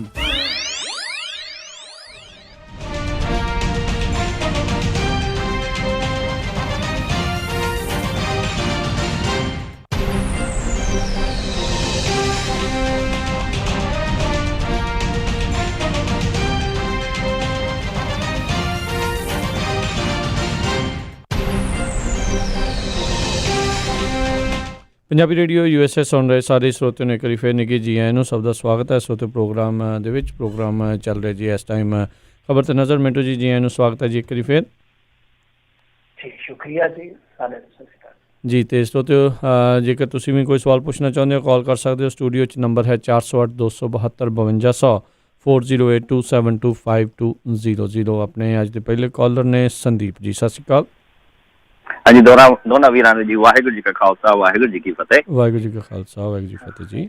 ਹਾਂਜੀ ਹਾਂਜੀ, ਮੈਂ ਤਾਂ ਕਰਨਾ ਸੀਗਾ ਕਿ ਆਪਣੀ ਜਿਹੜੀ ਪੰਜਾਬ ਗਵਰਨਮੈਂਟ, ਇਹਨੂੰ ਆਪਾਂ ਕਹਿੰਦੇ ਆ ਗਵਰਨਮੈਂਟ ਹੁੰਦਾ ਜਿਹਨੇ ਗਵਰਨ ਕਰਨਾ, ਪਰ ਉਹਨਾਂ ਦਾ ਹੋ ਤਾਂ ਨਹੀਂ ਰਿਹਾ ਕੁਛ ਵੀ। ਤੇ ਉਹ ਨਾ ਉਹਨਾਂ ਤੋਂ ਕੋਈ ਸਿਸਟਮ ਦੇ ਵਿੱਚ ਜਿਹੜਾ ਹੈਗਾ ਉਹਨੂੰ ਠੀਕ ਤਰ੍ਹਾਂ ਚਲਾ ਪਾ ਰਹੇ ਆ। ਫੰਡ ਉਹ ਕਰਨ ਲਈ ਉਹ NRIs ਨੂੰ ਬੁਲਾਉਂਦੇ ਆ। ਤੇ ਮੈਂ ਆਈਡੀਆ ਹੀ ਦੇਣਾ ਸੀਗਾ ਕਿ ਜੇ ਇਹ ਜਿਹੜੀ ਗਵਰਨਮੈਂਟ ਹੈ 5 ਸਾਲ ਦੀ, ਜਿੱਦਾਂ ਖਾਲਸਾ ਏਡ ਹੈ ਇਹੋ ਜਿਹੀ NRI ਸੰਸਥਾ ਨੂੰ 5 ਸਾਲ ਦੀ ਪੂਰਾ ਪੰਜਾਬ ਲੀਜ਼ ਤੇ ਦੇ ਦੇਵੇ ਪੂਰਾ ਸਿਸਟਮ, ਤੇ ਕਹੇ ਕਿ ਸਾਨੂੰ ਇੰਨੇ ਚਾਹੀਦੇ, ਕਿਉਂਕਿ ਨੋਟਾਂ ਦੇ ਹਜ਼ਾਰ ਨੇ ਆ ਸਾਰੇ। ਇਹਨਾਂ ਕਹਿਣ ਕਿ ਸਾਨੂੰ ਜੀ 5 ਸਾਲ ਦੀ ਅਸੀਂ ਤੁਹਾਨੂੰ ਲੀਜ਼ ਤੇ ਦੇ ਦਿੰਦੇ ਹਾਂ। ਜੇ 5 ਸਾਲਾਂ ਵਿੱਚ ਜੇ ਤੁਸੀਂ ਠੀਕ ਕਰ ਲਿਆ ਠੀਕ ਆ, ਹੋਰ ਲੀਜ਼ ਵਧਾ ਦਾਂਗੇ। ਉਹਦਾ ਤੁਸੀਂ ਨਾ ਜੀ ਭਾਵੇਂ ਆਜ਼ਾਦ ਪੰਜਾਬ ਰੱਖ ਲਓ, ਜੋ ਮਰਜ਼ੀ ਰੱਖ ਲਓ, ਕਿਉਂ ਖਾਲਿਸਤਾਨ ਤੇ ਇਹਨਾਂ ਤੋਂ ਅਲਰਜੀ ਆ। ਤੇ ਇਹ ਪ੍ਰਪੋਜ਼ਲ ਹੀ ਦੇਣਾ ਸੀਗਾ ਕਿ ਜੇ ਪੰਜਾਬ 'ਚ ਲੀਜ਼ ਤੇ ਦੇਣਾ ਜਿਹੋ ਜਿਹੀ ਸੰਸਥਾ ਨੂੰ, ਤੇ ਉਹ ਸਿਸਟਮ ਵਧੀਆ ਸ਼ਾਇਦ ਕਰ ਦੇਣ।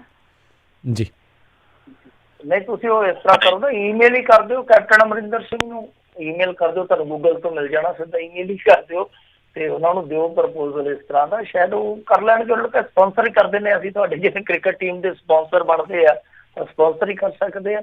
ਪਰ ਇੱਕ ਗੱਲ ਇਹ ਆ ਕਿ ਦੇਖੋ, ਸੂਬਾ ਚਲਾਉਣਾ ਔਰ ਇੱਕ ਸੰਸਥਾ ਚਲਾਉਣੇ ਬਾਈ ਜੀ ਬਹੁਤ ਵੱਡਾ ਫਰਕ ਆ ਦੋਹਾਂ ਚੀਜ਼ਾਂ 'ਚ।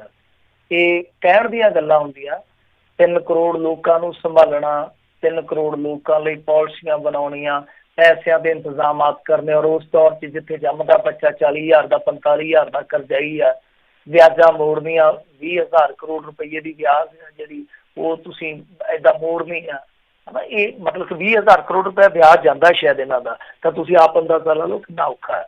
ਸੋ ਇਹ ਗੱਲ ਕਹਿਣੀ ਸੌਖੀ ਆ, ਆਪਾਂ ਕਲਪਨਾ ਕਰਕੇ ਕੁਝ ਵੀ ਆਪਾਂ ਕਹਿ ਸਕਦੇ ਹਾਂ, ਜਾਂ ਆਪਾਂ ਆਈਡੀਆਜ਼ ਇਸ ਤਰ੍ਹਾਂ ਦੇ ਦੇ ਸਕਦੇ ਹਾਂ, ਪਰ ਸਰਕਾਰ ਇਸ ਦੌਰ ਦੇ ਵਿੱਚ ਚਲਾਉਣੀ ਵਾਕਿਆ ਹੀ ਮੈਂ ਕਹਿੰਦਾ ਕਿ ਔਖੀ, ਅਸੰਭਵ ਨਹੀਂ ਮੈਂ ਕਹਿ ਰਿਹਾ, ਔਖੀ ਹੈ, ਬਹੁਤ ਔਖੀ ਹੈ। ਸੋ ਇਹ ਗੱਲਾਂ ਚਲੋ ਕਹਿਣ ਲਈ ਠੀਕ ਨੇ, ਤੁਸੀਂ ਆਪਣਾ ਆਈਡੀਆ ਦਿੱਤਾ, ਸਵਾਗਤ ਹੈ ਤੁਹਾਡਾ, ਮੈਂ ਕੋਸ਼ਿਸ਼ ਕਰੂੰਗਾ ਪਹੁੰਚਾ ਵੀ ਦਿਓ ਕਿਸੇ ਤਰੀਕੇ ਨਾਲ।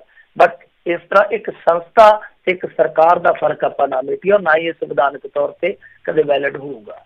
ਜੀ ਅਗਲੇ ਕਾਲਰ ਨੇ ਹਰਬੰਸ ਸਿੰਘ ਜੀ, ਸਤਿ ਸ਼੍ਰੀ ਅਕਾਲ। ਸਤਿ ਸ਼੍ਰੀ ਅਕਾਲ ਜੀ। ਹਾਂਜੀ ਹਾਂਜੀ, ਸਵਾਲ ਪੁੱਛੋ ਜੀ। ਹਾਂ, ਮੈਂ ਜੀ ਇਹ ਪੁੱਛਣਾ ਕਿ ਜਿਹੜੇ ਭਈਆਂ ਦਾ ਅਸਰ ਜਿਹੜਾ ਹੈਗਾ ਹਮਦਰਦੀ ਤੇ, ਚਲੋ ਮਜ਼ਦੂਰਾਂ ਨਾਲ ਜਾਂ ਹੋਰਾਂ ਨਾਲ ਸਾਰੇ ਇਨਸਾਨੀ ਹਮਦਰਦੀ ਤੇ ਹੈਗੀ ਆ, ਹੁੰਦੀ ਆ, ਕਹੀ ਵੀ ਆ, ਪਰ ਭਈਆਂ ਦਾ ਅਸਰ ਪੰਜਾਬ ਦੇ ਵਿੱਚ ਤੇ ਉਲਟ ਹੀ ਰਿਹਾ। ਮੈਨੂੰ ਜੇ ਜਾਣਦਾ ਜਿਹੜੇ ਰਹਿੰਦੇ ਰਾਸ਼ਟਰ ਜਾਂ ਸਿੱਖ ਸੰਗਤ ਵੀ ਇਹੀ ਬਣਦੇ ਆ, ਤੇ ਪੰਜਾਬ ਦੇ ਵਿੱਚ RSS ਵਾਲੇ ਜੋ ਪੰਗਾ ਦਿੰਦੇ ਆ ਉਹ ਵੀ ਇਹੀ ਆ। ਫਿਰ ਬਾਦਲ ਪਰਿਵਾਰ ਵੀ ਜਿੰਨੀਆਂ ਖਰਾਬੀਆਂ ਕਰਦਾ ਉਹ RSS ਦੇ ਸਿਰ ਤੇ ਹੀ ਕਰਦਾ। ਇਹ ਬੰਦੇ ਇਹ ਖਾਂਦੇ ਪੀਂਦੇ ਪੰਜਾਬ ਦਾ, ਤੇ ਵੋਟਾਂ ਜਿਹੜੀਆਂ ਹੈਗੀਆਂ ਉਹ ਉੱਠ ਪਾਉਂਦੇ ਆ, ਵਿਸ਼ ਵੀ ਉੱਠ ਕਰਦੇ ਆ। ਦੱਸੋ ਜਰਾ ਜੀ, ਵੋਟ ਕਿੱਦਾਂ ਕਰਦੇ ਨੇ? ਵੋਟ ਦਾ ਕੀ ਕਹਿੰਦੇ ਤੁਸੀਂ? ਵੋਟ ਦਾ ਮੈਂ ਕਹਿੰਦਾ ਵੀ ਇਹ ਵੋਟਾਂ ਦਾ ਕਹਿੰਦਾ, ਮੈਂ ਕਹਿੰਦਾ ਵੀ ਇਹ ਖਾਂਦੇ ਪੀਂਦੇ ਦੇ ਪੰਜਾਬ ਦਾ ਹੀ ਆ, ਤੇ ਵੋਟਾਂ ਪੰਜਾਬੀਆਂ ਦੇ, ਪੰਜਾਬੀ ਇਹਦੇ ਖਿਲਾਫ ਪਾਉਂਦੇ ਆ, ਦੇ ਖਿਲਾਫ ਪਾਉਂਦੇ ਆ। ਅੱਛਾ ਜੀ, ਹਾਂ ਜੀ ਜੀ ਮਿੰਟੋ ਜੀ। ਨਹੀਂ, ਮੈਨੂੰ ਸਮਝ ਨਹੀਂ ਆਈ ਕਿ ਕੀ ਕਹਿੰਦੇ ਆ। ਇਹ ਜਿੱਦਾਂ ਕਹਿੰਦੇ ਜੀ ਵੀ ਚਲ ਕਹਿੰਦੇ ਹਮਦਰਦੀ ਤਾਂ ਹੈਗੀ ਆ, ਪਰ ਕਹਿੰਦੇ ਵੀ ਇਹਨਾਂ ਨੂੰ ਹੀ ਕਿਤੇ ਨਾ ਕਿਤੇ ਜਿਹੜੀ RSS ਵਾਲੇ ਜਿਹੜੇ ਉਹ ਵਰਤਦੇ ਆ, ਬਾਅਦ ਦੇ ਵਿੱਚ ਇੱਥੇ ਹੀ ਰਹਿੰਦੇ ਨੇ, ਤੇ ਇਹਨਾਂ ਦੇ ਖਿਲਾਫ ਹੀ ਜਿਹੜੀਆਂ ਆ ਉਹ ਪੰਜਾਬੀਆਂ ਦੇ ਖਿਲਾਫ ਹੀ ਬਾਅਦ 'ਚ ਕਹਿੰਦੇ ਜੀ ਉਹ ਵੋਟਾਂ ਪਾਉਂਦੇ। ਇਹਨਾਂ ਦਾ ਇਹ ਮੰਨਣਾ ਆ, ਜਿਹੜੇ ਮਜ਼ਦੂਰਾਂ ਦੀ ਗੱਲ ਹੋ ਰਹੀ ਪੰਜਾਬ। ਨਹੀਂ ਸਰਦਾਰ ਸਾਹਿਬ, ਪਲੀਜ਼ ਮੇਰੀ ਗੱਲ ਨਾਲ ਮਾਈਂਡ ਨਾ ਕਰਿਓ। ਕੋਈ ਵੋਟ ਪਾਉਣ ਦਾ ਕੋਈ ਇੱਧਰ ਕੋਈ ਐਸਾ ਕਾਨੂੰਨ ਹੈਗਾ ਕਿ ਆਪਾਂ ਕਿਸੇ ਨੂੰ ਵੋਟ ਪਾਉਣ ਲਈ ਮਜਬੂਰ ਕਰ ਦਈਏ?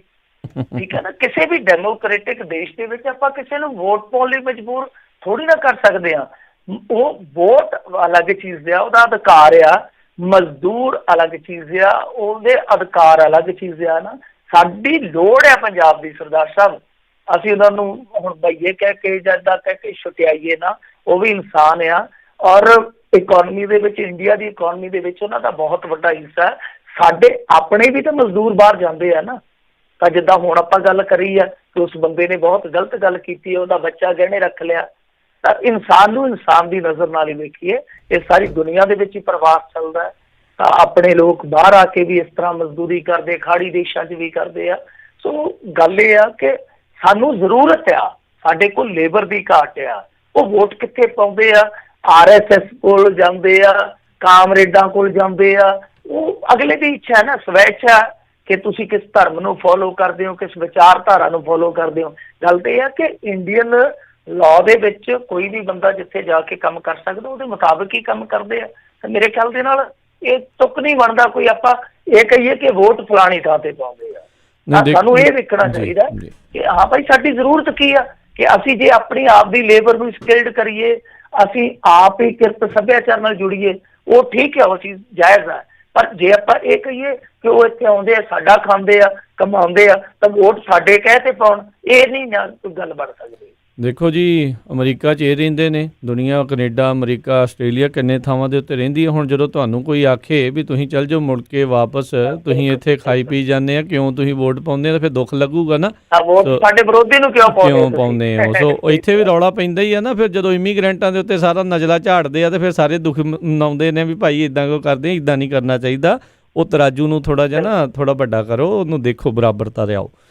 ਅਗਲੇ ਜਿਹੜੇ ਕਾਲਰ ਨੇ ਮਨਿੰਦਰ ਜੀ, ਸਤਿ ਸ਼੍ਰੀ ਅਕਾਲ ਜੀ। ਸਤਿ ਸ਼੍ਰੀ ਅਕਾਲ ਜੀ। ਜੀ ਹਾਂਜੀ, ਮੇਰਾ ਦੋ ਕੁਐਸਚਨ, ਇੱਕੋ ਹੀ ਕੁਐਸਚਨ ਕਹਿ ਲਓ। ਦੋ ਪੱਤਰਕਾਰਾਂ ਨਾਲ ਮੈਂ ਸੋਸ਼ਲ ਮੀਡੀਆ ਤੇ ਦੇਖ ਰਿਹਾ ਸੀ, ਕੋਈ ਜੈ ਸਿੰਘ ਛਿੱਬਰ ਤੇ ਇੱਕ ਮੇਬੀ ਮੇਜਰ ਸਿੰਘ ਆ, ਉਹਨਾਂ ਨਾਲ ਕੋਈ ਜ਼ਿਆਦਤੀ ਹੋਈ ਹੈ ਜਾਂ ਕੋਈ ਕੇਸ ਦਰਜ ਹੋਇਆ ਇੱਦਾਂ ਦਾ, ਉਹਦੇ ਬਾਰੇ ਪੁੱਛਣਾ ਸੀ ਜੀ। ਹਾਂਜੀ, ਦੇਖੋ ਜੈ ਸਿੰਘ ਛਿੱਬਰ ਦੀ ਕੋਈ ਰਿਪੋਰਟ ਲੱਗੀ ਆ, ਹੁਣ ਸਵੇਰੇ ਪਤਾ ਲੱਗੂਗਾ ਕਿਹੜੀ ਰਿਪੋਰਟ ਲੱਗੀ ਆ। ਤਾਂ ਉਹਦੇ 'ਚ ਕੀ ਆ ਕਿ ਪੁਲਿਸ ਨੇ ਉਹਨਾਂ ਨੂੰ ਨੋਟਿਸ ਕਰ ਲਿਆ ਕਿ ਤੁਹਾਡੇ ਖਿਲਾਫ ਮਾਮਲਾ ਦਰਜ ਕਰ ਲਿਆ, ਤੁਸੀਂ ਆ ਕੇ ਤੇ ਆਪਣਾ ਸਪਸ਼ਟੀਕਰਨ ਦੇਵੋ। ਜੈ ਸਿੰਘ ਛਿੱਬਰ ਹੋਰਾਂ ਨੂੰ ਮੈਂ ਪਰਸਨਲੀ ਵੀ ਜਾਣਦਾ ਤੇ ਬਹੁਤ ਵਧੀਆ ਜਰਨਲਿਸਟ ਨੇ, ਬਹੁਤ ਵਧੀਆ ਸ਼ਖਸ ਨੇ ਤੇ ਬੜੇ ਮੈਂ ਸਮਝਦਾ ਕਿ ਸੁਲਝੇ ਹੋਏ ਪੱਤਰਕਾਰਾਂ 'ਚੋਂ ਇੱਕ ਨੇ। ਤਾਂ ਮੈਨੂੰ ਨਹੀਂ ਲੱਗਦਾ ਕਿ ਕੋਈ ਇੰਨੀ ਜਲਦੀ ਉਹਨਾਂ ਨੇ ਕੁਝ ਐਸਾ ਕਰ ਦਿੱਤਾ ਹੋਏਗਾ। ਤਾਂ ਮੇਬੀ ਕੋਈ ਮੰਤਰੀ ਦੀ ਖਬਰ ਹੋਣੀ ਆ ਜਿਹੜੀ ਇੰਨੀ ਵੱਡੀ ਕਾਰਵਾਈ ਹੋਈ ਆ, ਕਿਉਂਕਿ ਉਹ ਕਾਫੀ ਵੱਡੇ ਜਰਨਲਿਸਟ ਆ। ਉਹ ਐਸੇ ਜਰਨਲਿਸਟ ਨਹੀਂ ਹੈ ਜਿੱਦਾਂ ਇਤਿਹਾਸ 'ਚ ਕੰਮ ਕਰਦਾ। ਤਾਂ ਉਹ ਕੁਛ ਨਾ ਕੁਛ ਮੇਰੇ ਖਿਆਲ ਦੇ ਨਾਲ ਪਰਦੇ ਦੇ ਪਿੱਛੇ ਦੀ ਗੇਮ ਆ। ਬਾਕੀ ਸਾਫ਼ ਹੋ ਜਾਊਗਾ। ਮਾਮਲਾ ਦਰਜ ਹੋਇਆ ਔਰ ਮੈਨੂੰ ਇਹੀ ਲੱਗਦਾ ਕਿ ਉਹ ਮਾਮਲਾ ਕਿਸੇ ਮੰਤਰੀ ਦੇ ਇਨਫਲੂਐਂਸ ਨਾਲ ਹੀ ਦਰਜ ਹੋਇਆ। ਰਹੀ ਗੱਲ ਮੇਜਰ ਸਿੰਘ ਦੀ, ਉਹਨਾਂ ਦੇ ਨਾਲ ਕੁੱਟਮਾਰ ਹੋਈ ਆ, ਕਿਸੇ ਥਾਣੇਦਾਰ ਨੇ ਕੁੱਟਮਾਰ ਕੀਤੀ ਆ। ਕਿਉਂ ਕੀਤੀ ਆ? ਕਿਉਂਕਿ ਦੱਸਦੇ ਆ ਕਿ ਕੋਈ ਉਹ ਵੀਡੀਓ ਬਣਾ ਰਹੇ ਸਨ, ਕੋਈ ਬੰਦਾ ਕੋਈ ਹਿਰਾਸਤ ਦੇ ਵਿੱਚ ਸੀਗਾ ਜਾਂ ਕੋਈ ਕਰ ਰਹੇ ਸੀਗੇ ਪੁਲਿਸ ਵਾਲੇ, ਤਾਂ ਇਸ ਕਰਕੇ ਉਸ ਥਾਣੇਦਾਰ ਨੇ ਕੁੱਟਿਆ। ਦੋਹਾਂ ਹੀ ਮਾਮਲਿਆਂ 'ਚ ਮੈਂ ਸਮਝਦਾ ਕਿ ਜਿਹੜਾ ਉੱਥੋਂ ਦਾ ਚੰਡੀਗੜ੍ਹ ਦਾ ਪੱਤਰਕਾਰ ਭਾਈਚਾਰਾ ਜਿਹੜਾ ਭਗਵੰਤ ਮਾਨ ਦੇ ਮਗਰ ਪੈ ਜਾਂਦਾ ਤੇ ਭਗਵੰਤ ਮਾਨ ਨੂੰ ਮਾਫੀ ਮੰਗਣ ਲਈ ਮਜਬੂਰ ਕਰ ਦਿੰਦਾ, ਉਸ ਭਾਈਚਾਰੇ ਨੂੰ ਇਹਨਾਂ ਦੇ ਨਾਲ ਖੜਨਾ ਚਾਹੀਦਾ, ਠੋਕ ਕੇ ਖੜਨਾ ਚਾਹੀਦਾ। ਕਿਉਂਕਿ ਜਰਨਲਿਸਟ ਜੈ ਸਿੰਘ ਛਿੱਬਰ ਹੋਰੀ ਜਿਹੜੇ ਆ ਉਹ ਬਹੁਤ ਪਾਏਦਾਰ, ਮੈਂ ਇਹ ਨਹੀਂ ਕਹਿੰਦਾ ਕਿ ਦੂਸਰੇ ਜਿਹੜੇ ਮੇਜਰ ਸਿੰਘ ਹੋਰੀ ਆ ਉਹਨਾਂ ਨੂੰ ਵੀ ਮੈਂ ਪਰਸਨਲੀ ਜਾਣਦਾ। ਪੱਤਰਕਾਰ ਹੀ ਹੁੰਦਾ, ਪਰ ਗੱਲ ਇਹ ਆ ਕਿ ਜੈ ਸਿੰਘ ਛਿੱਬਰ ਵਰਗੇ ਪੱਤਰਕਾਰ ਨੂੰ ਜੇ ਦਬਾ ਲਿਆ ਜਾਊਗਾ ਜਾਂ ਮੇਜਰ ਸਿੰਘ ਵਰਗੇ ਨਾਲ ਜੇ ਮੰਨ ਲਓ ਜ਼ਿਆਦਤੀ ਹੋਈ ਆ ਤਾਂ ਉਹਦਾ ਪੱਖ ਨਹੀਂ ਪੂਰਿਆ ਜਾਊਗਾ, ਤਾਂ ਦੂਸਰੇ ਪੱਤਰਕਾਰ ਜਿਹੜੇ ਆ ਉਹਨਾਂ ਦਾ ਮੋਰਲ ਡਾਊਨ ਹੋਏਗਾ। ਦੂਜੀ ਗੱਲ ਇਹ, ਇਸ ਤਰ੍ਹਾਂ ਦੇ ਬੰਦੇ ਜਿਹੜੇ ਆ ਹੌਸਲੇ 'ਚ ਜਾਣਗੇ। ਤਾਂ ਸਭ ਤੋਂ ਪਹਿਲਾ ਜਿਹੜਾ ਕਦਮ ਹੈ ਉਹ ਪੱਤਰਕਾਰਾਂ ਨੂੰ ਹੀ ਚੁੱਕਣਾ ਚਾਹੀਦਾ, ਆਵਾਜ਼ ਬਣਨੀ ਚਾਹੀਦੀ ਹੈ।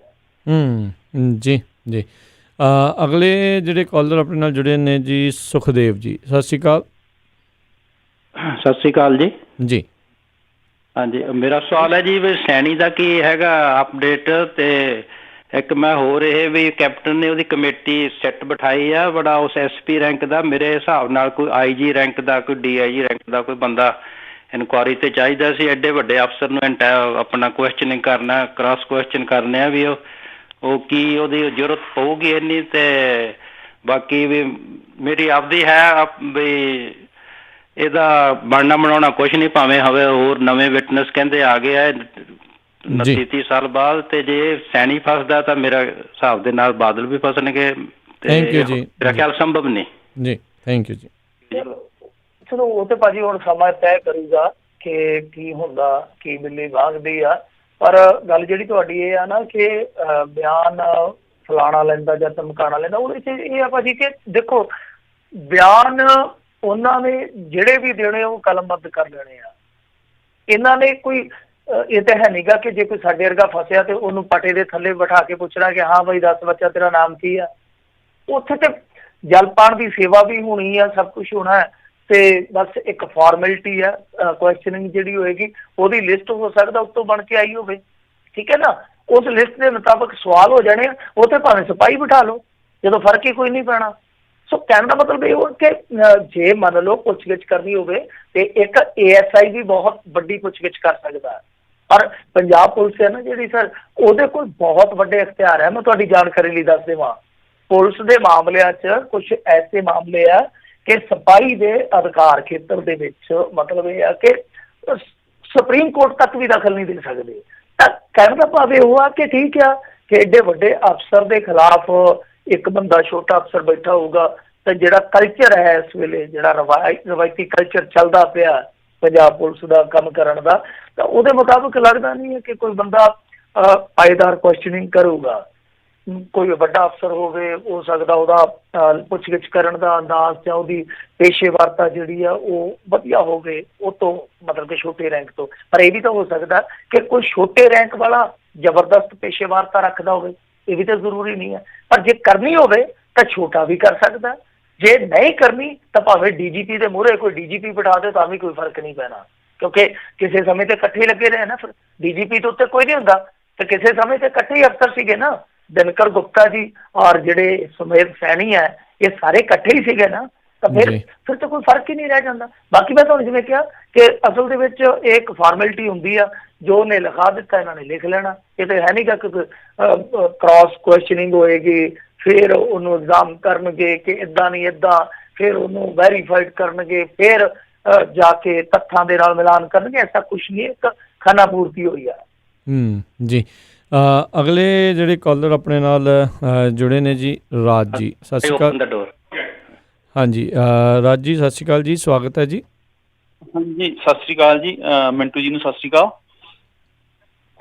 ਹੈਲੋ ਜੀ ਜੀ। ਹਾਂਜੀ ਹਾਂਜੀ ਮਿੰਟੂ ਜੀ, ਮੇਰਾ ਸਵਾਲ ਇਹ ਹੈ ਜੀ, ਅੱਜ ਜਿਵੇਂ ਹੁਣ ਕਰੋਨਾ ਦੀ ਆੜ ਦੇ ਵਿੱਚ ਜਿਵੇਂ ਆਪਣੇ ਕਹਾਵਤ ਹੁੰਦੀ ਹੈ ਜੀ, ਵੈੜ ਕੇ ਖੂਹ 'ਚ ਡਿੱਗਣ ਵਾਲੀ, ਤੇ ਬਹੁਤ ਕੁਛ ਇਹੋ ਜਿਹਾ ਜਿਹੜੀ ਭਾਰਤ ਸਰਕਾਰ ਕਰ ਰਹੀ ਹੈ ਕਰੋਨਾ ਦੀ ਆੜ ਦੇ ਵਿੱਚ। ਤੇ ਇੱਕ ਜਿਹੜਾ ਆਪਣੀਆਂ ਜ਼ਮੀਨਾਂ ਦਾ ਮਸਲਾ ਹੈ ਜੀ, ਪੰਜਾਬ ਦੀਆਂ ਜਿਹੜੀਆਂ ਨਵੀਂ ਪਾਲਿਸੀ ਬਣ ਰਹੀ ਹੈ, ਤੇ ਉਹਦੇ ਵਿੱਚ ਜਿਵੇਂ ਸੁਣਨ ਦੇ ਵਿੱਚ ਆਇਆ ਵੀ ਕਾਰਪੋਰੇਟ ਜਿਹੜੇ ਘਰਾਣੇ ਆ ਉਹ ਖੇਤੀ ਸੈਕਟਰ ਦੇ ਵਿੱਚ ਆ ਰਹੇ ਆ, ਤੇ ਤੁਹਾਡੇ ਚੈਨਲ ਤੋਂ ਤੇ ਹੋਰ ਚੈਨਲਾਂ ਤੇ ਵੀ ਸੇਮ ਨਿਊਜ਼ਾਂ ਸੁਣੀਆਂ ਕਿ ਪੰਜਾਬ ਦੇ ਵਿੱਚ ਇਹਦੀ ਕੋਈ ਗੱਲ ਚੱਲ ਰਹੀ ਆ, ਆਮ ਲੋਕਾਂ ਦੇ ਵਿੱਚ ਚਰਚਾ ਇਸ ਦੀ, ਕਿਉਂਕਿ ਉੱਥੋਂ ਮੈਂ ਕੋਈ ਇਸ ਤਰ੍ਹਾਂ ਦੀ ਚਰਚਾ ਨਹੀਂ ਸੁਣੀ, ਨਾ ਸੋਸ਼ਲ ਮੀਡੀਆ ਦੁਆਰਾ ਨਾ ਹੋਰ ਕਿਸੇ ਤਰੀਕੇ ਨਾਲ। ਇੱਕ ਤਾਂ ਇਹ ਦੂਜਾ ਮੇਰਾ ਕੁਐਸਚਨ ਹੈਗਾ, ਤੇ ਦੂਜਾ ਹੈਗਾ ਜੀ ਆਪਣੇ ਜਿਵੇਂ ਸੜਕਾਂ ਦੇ ਉੱਤੇ ਮਜ਼ਦੂਰਾਂ ਦਾ ਜਾਣਾ, ਆਪਾਂ ਸਾਰੀਆਂ ਖਬਰਾਂ ਕਰਦੇ ਰਹੇ ਹਾਂ, ਤੇ ਜੇ ਪੰਜਾਬ ਦੇ ਵਿੱਚ ਜਦੋਂ ਮਜ਼ਦੂਰ ਸੜਕਾਂ ਤੇ ਜਾਂਦੇ ਸੀ ਤੇ ਇੱਥੇ ਵੀ ਉਸੇ ਤਰ੍ਹਾਂ ਹੀ ਉਹਨਾਂ ਦਾ ਰੋਟੀ ਪਾਣੀ ਦਾ ਕੋਈ ਪ੍ਰਬੰਧ ਕੀਤਾ ਲੋਕਾਂ ਨੇ? ਕਿਉਂਕਿ ਹੁਣ ਸਿਆਲ ਦੇ ਵਿੱਚ ਅਸੀਂ ਵੀ ਜਾਂਦੇ ਹਾਂ ਜਦੋਂ ਇੱਥੇ ਪੰਜਾਬ ਦੇ ਵਿੱਚ, ਤੇ ਸ਼ਹੀਦੀ ਜੋੜ ਮੇਲਾ ਆਉਂਦਾ, ਫਤਿਹਗੜ੍ਹ ਸਾਹਿਬ ਵਾਲਾ ਖੋਲਾ ਮਹੱਲਾ ਆਉਂਦਾ ਜੀ, ਬੜੇ ਲੰਗਰ ਲੱਗੇ ਹੁੰਦੇ ਸੜਕਾਂ ਤੇ, ਤੇ ਕਿ ਪੰਜਾਬ ਦੇ ਵਿੱਚ ਵੀ ਇਸੇ ਤਰ੍ਹਾਂ ਹੀ ਮਜ਼ਦੂਰਾਂ ਨੂੰ ਦਿੱਕਤਾਂ ਆਈਆਂ ਜਿਵੇਂ ਹੋਰ ਦੇਸ਼ ਦੇ ਭਾਗਾਂ 'ਚ ਆਈਆਂ? ਧੰਨਵਾਦ। ਇਹ ਮੇਰਾ ਸ਼ਾਇਦ ਤੁਸੀਂ ਰੈਗੂਲਰ ਨਹੀਂ ਸੁਣਦੇ, ਮੈਂ ਤੇ ਇਸ ਵੇਲੇ ਰੋਜ਼ਾਨਾ ਹੀ ਗੱਲਾਂ ਸੁਣਾ ਕੇ ਜਾਂਦਾ ਉਹਨਾਂ, ਕਿੰਨੀਆਂ ਥਾਵਾਂ ਤੇ ਉਹਨਾਂ ਨੇ ਪ੍ਰੋਟੈਸਟ ਕੀਤੇ ਵਿਚਾਰਿਆਂ ਨੇ ਖਾਲੀ ਥਾਲੀਆਂ ਦੇ ਨਾਲ।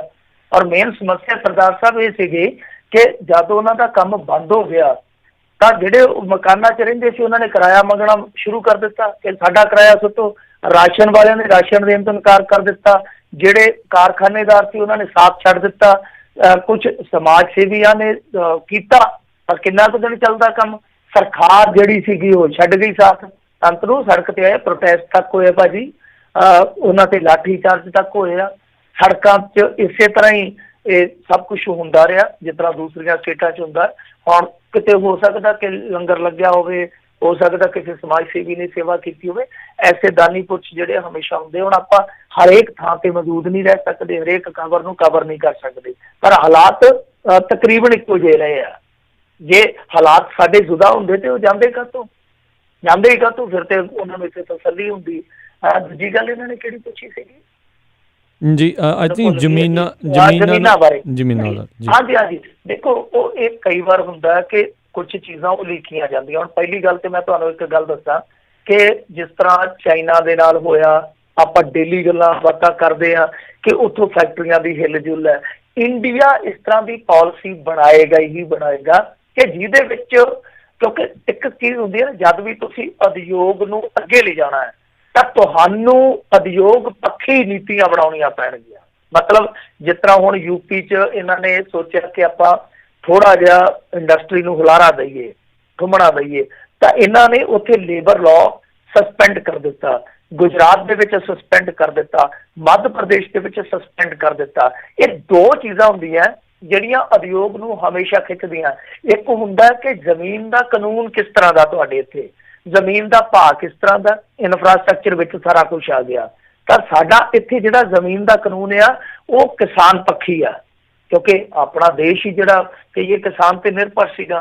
ਤਾਂ ਹੌਲੀ ਹੌਲੀ ਹੁਣ ਪਾਲਿਸੀਆਂ ਬਦਲ ਰਹੀਆਂ ਨੇ ਠੀਕ ਆ, ਇਹ ਆਪਾਂ ਬਹੁਤ ਲੰਮੇ ਸਮੇਂ ਤੋਂ ਸੁਣਦੇ ਆਏ ਕਿ ਕਾਰਪੋਰੇਟ ਘਰਾਣਿਆਂ ਨੂੰ ਇਹ ਜ਼ਮੀਨਾਂ ਦਾ ਕਾਬਜ਼ ਕੀਤਾ ਜਾ ਸਕਦਾ। ਦੂਜੀ ਚੀਜ਼ ਇਹ ਆ ਕਿ ਲੇਬਰ ਦੇ ਮਸਲੇ 'ਚ ਵੀ ਇਹੋ ਆ ਕਿ ਲੇਬਰ ਨੂੰ ਬਹੁਤ ਪ੍ਰੋਟੈਕਟ ਕੀਤਾ ਗਿਆ ਕਾਨੂੰਨਾਂ ਦੇ ਰਾਹੀਂ।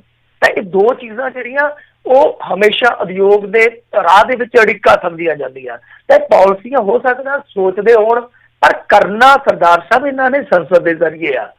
ਸੰਸਦ ਤੇ ਚੱਲ ਨਹੀਂ ਰਹੀ। ਹਾਂ, ਕੋਈ ਖਾਕਾ ਤਿਆਰ ਹੋਇਆ ਹੋਵੇ, ਕਿਸੇ ਲੀਡਰ ਤੱਕ ਗੱਲ ਪਹੁੰਚੀ ਆ ਜਾਂ ਕਿਸੇ ਮੀਡੀਆ ਆਊਟਲੈਟ ਨੇ ਇਹਨੂੰ ਛਾਪਿਆ, ਉਹ ਵੱਖਰੀ ਗੱਲ ਆ। ਪਰ ਇਹ ਕਾਨੂੰਨ ਜਦੋਂ ਵੀ ਪਾਸ ਹੋਣਗੇ ਲੋਕ ਸਭਾ ਚੋਂ, ਉਸ ਤੋਂ ਬਾਅਦ ਰਾਜ ਸਭਾ ਚੋਂ, ਉਸ ਤੋਂ ਬਾਅਦ ਰਾਸ਼ਟਰਪਤੀ ਦੀ ਮੋਹਰ ਲੱਗੇਗੀ। ਔਰ ਇਹ ਇੱਕ ਗੱਲ ਜਿਹੜੀ ਆ ਯਾਦ ਰੱਖਿਓ, ਜਦੋਂ ਵੀ ਇਸ ਤਰ੍ਹਾਂ ਦਾ ਕਾਨੂੰਨ ਬਣੇਗਾ ਭਾਰਤ ਦੇ ਵਿੱਚ ਬਹੁਤ ਵੱਡਾ ਸਿਆਸੀ ਸੰਗਰਾਮ ਹੋਏਗਾ। ਮਤਲਬ ਅੱਗੇ ਵੀ ਮੋਦੀ ਸਰਕਾਰ ਜਦੋਂ ਆਈ ਸੀ ਉਦੋਂ ਇਹਨਾਂ ਨੇ ਕਿਸਾਨ ਪੱਖੀ ਕਾਨੂੰਨ ਨੂੰ ਬਦਲਣ ਦਾ ਯਤਨ ਕੀਤਾ ਸੀ, ਤੁਹਾਨੂੰ ਚੇਤੇ ਹੋਣਾ, ਉਦੋਂ ਇਹਨਾਂ ਨੂੰ ਮੂੰਹ ਦਿਖਾਣੀ ਪਈ ਸੀ। ਜੀ ਤੇ ਮਿੰਟੂ ਜੀ, ਵੈਸੇ ਅੱਜ ਦੇ ਹਾਲਾਤਾਂ ਨੂੰ ਦੇਖਦੇ ਹੋਏ ਹੁਣ ਕੰਪਨੀਆਂ ਵਾਲੇ ਵੀ ਕੀ ਸੋਚਣਗੇ ਵੀ ਮਜ਼ਦੂਰਾਂ ਦਾ ਇਹ ਹਾਲ ਆ, ਇੱਥੇ ਨਫ਼ਰਤੀ ਹਿੰਸਾ ਵੀ ਜਿਹੜੀ ਉਹ ਵੱਧਦੀ ਜਾ ਰਹੀ ਆ, ਕਿ ਉਹ ਆਪਣੀ ਫੈਕਟਰੀਆਂ ਲਾਉਣ ਤੋਂ ਪਹਿਲਾਂ ਇਹਨਾਂ ਚੀਜ਼ਾਂ ਵੱਲ ਵੀ ਧਿਆਨ ਦੇਣਗੇ?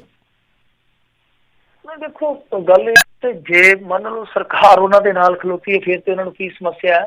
ਔਰ ਦੂਜੀ ਚੀਜ਼ ਹੈ ਕਿ ਜਿਹੜੇ ਇਸ ਤਰ੍ਹਾਂ ਦੇ ਹੈਗੇ ਆ ਬਹੁਤ ਵੱਡੇ ਕਾਰਖਾਨੇਦਾਰ ਜਾਂ ਕੰਪਨੀਆਂ, ਉਹ ਤੇ ਲੇਬਰ ਵੀ ਆਪਦੀ ਨਾਲ ਲਿਆਉਂਦੇ ਆ।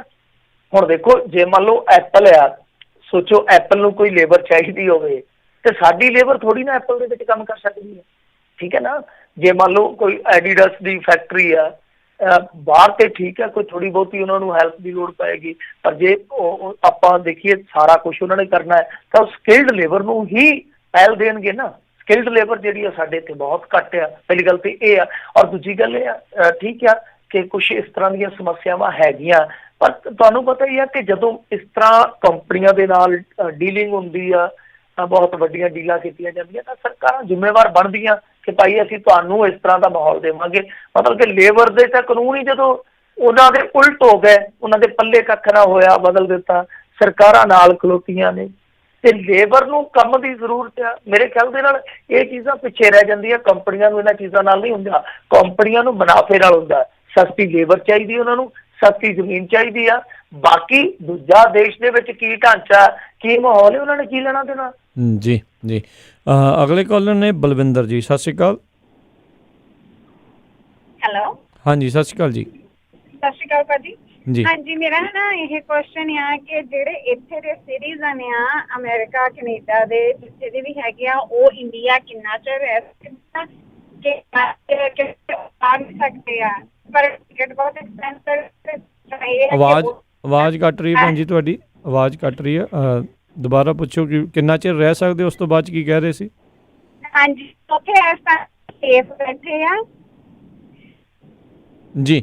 ਸੋ ਆਈ ਥਿੰਕ ਇਹ ਤੁਹਾਡੇ ਵੀਜ਼ੇ ਦੀ ਮਿਆਦ ਦੇ ਉੱਤੇ ਹੁੰਦਾ, ਜਿਹੜੇ ਅਮਰੀਕਨ ਕੈਨੇਡੀਅਨ ਸਿਟੀਜ਼ਨ ਹੈਗੇ ਆ, ਵੀ ਤੁਹਾਡਾ ਜਿਹੜਾ ਵੀਜ਼ਾ ਕਿੰਨੇ ਚਿਰ ਦਾ ਲੱਗਾ। ਜਿੱਦਾਂ ਅਮਰੀਕਾ 'ਚ ਆਉਂਦੇ ਆ ਅਤੇ ਜਦੋਂ ਇਮੀਗ੍ਰੇਸ਼ਨ ਅਫਸਰ ਲਿਖ ਦਿੰਦਾ ਵੀ ਆਈਦਰ 6 ਮਹੀਨੇ ਦੇ ਲਈ ਆ ਵਿਜ਼ਟਰ ਵੀਜ਼ੇ ਦੇ ਉੱਤੇ, ਜਾਂ ਜਿੰਨੇ ਮਹੀਨੇ ਦੀ ਵੀ ਉਹਨਾਂ ਨੇ ਤਰੀਕ ਪਾਈ ਹੁੰਦੀ ਆ, ਉਸ ਹਿਸਾਬ ਦੇ ਨਾਲ ਉਹਨਾਂ ਚਿਰ ਫਿਰ ਉਹ ਵੀਜ਼ੇ ਦੀ ਐਂਟਰੀ ਜਿਹੜੀ ਵੈਲਿਡ ਰਹਿੰਦੀ ਹੈ। ਮੈਨੂੰ ਲੱਗਦਾ ਉੱਥੇ ਵੀ ਇਸੇ ਤਰੀਕੇ ਦੇ ਨਾਲ ਹੀ ਹੋਊ। ਮਿੰਟੂ ਜੀ ਕਿੱਦਾਂ ਜੀ? ਮੈਨੂੰ ਤੁਹਾਨੂੰ ਪਤਾ ਹੀ ਹੈ ਨਾ, ਬਹੁਤਾ ਇਮੀਗ੍ਰੇਸ਼ਨ ਬਾਰੇ ਜੀ, ਵੀ ਜਦੋਂ ਕੋਈ ਇੱਧਰੋਂ ਉੱਧਰ ਨੂੰ ਜਾਂਦਾ, ਸੋ ਆਈ ਥਿੰਕ ਵੀਜ਼ੇ ਦੀ ਮਿਆਦ ਦੇ ਉੱਤੇ ਹੀ ਹੁੰਦਾ ਹੈ ਵੀ ਕਿੰਨੇ ਚਿਰ ਦਾ ਵੀਜ਼ਾ ਤੁਹਾਨੂੰ ਐਂਟਰੀ ਮਿਲੀ ਆ। ਹਾਂਜੀ, ਵੀਜ਼ੇ ਦੀ ਮਿਆਦ ਔਰ ਐਕਸਟੈਂਡ ਕਰਵਾ ਸਕਦੇ ਹੋ ਤੁਸੀਂ। ਵੈਸੇ ਵੀ ਹੁਣ ਤੇ ਇਸ ਪੈਂਡੇਮਿਕ ਦੇ ਦੌਰ ਦੇ ਵਿੱਚ ਤੇ ਵੀਜ਼ੇ ਆਪਣੇ ਆਪ ਹੀ ਇਹਨਾਂ ਨੇ ਐਕਸਟੈਂਡ ਕੀਤੇ ਆ, ਜਿੱਥੇ ਕੋਈ ਫਸਿਆ ਸੀਗਾ ਜੀ ਜੀ, ਐਕਸਟੈਂਸ਼ਨ ਵੀ ਹੋ ਜਾਂਦੀ ਆ ਤਾਂ ਮਿਆਦ ਦੇ ਮੁਤਾਬਕ ਹੀ ਹੈ। ਤੇ ਮੇਰੇ ਖਿਆਲ ਦੇ ਨਾਲ ਕੋਈ ਬਹੁਤਾ ਉਹ ਜ਼ਿਆਦਾ ਇਹਦੇ ਵਿੱਚ ਕੋਈ ਹੈ ਨਹੀਂ, ਟੇਢਾ ਮੇਢਾ ਕੰਮ ਨਹੀਂ ਆ। ਸੋ ਜਿੱਦਾਂ ਸਾਰੇ ਮੁਲਕਾਂ ਦੇ ਵਿੱਚ ਆਈ ਥਿੰਕ ਇੱਦਾਂ ਹੀ ਆ। ਤੇ ਬਾਕੀ ਜਿਹੜੇ ਫਸੇ ਹੋਏ ਨੇ, ਹੁਣ ਫਲਾਈਟਾਂ ਦੇਖੋ ਅੰਤਰਰਾਸ਼ਟਰੀ ਜਿਹੜੀਆਂ ਉਹ ਕਦੋਂ ਚੱਲਦੀਆਂ ਨੇ, ਜਦੋਂ ਚੱਲਣਗੀਆਂ ਫਿਰ ਉਸ ਤੋਂ ਬਾਅਦ ਦੇ ਵਿੱਚ ਆਉਣਾ ਜਾਣਾ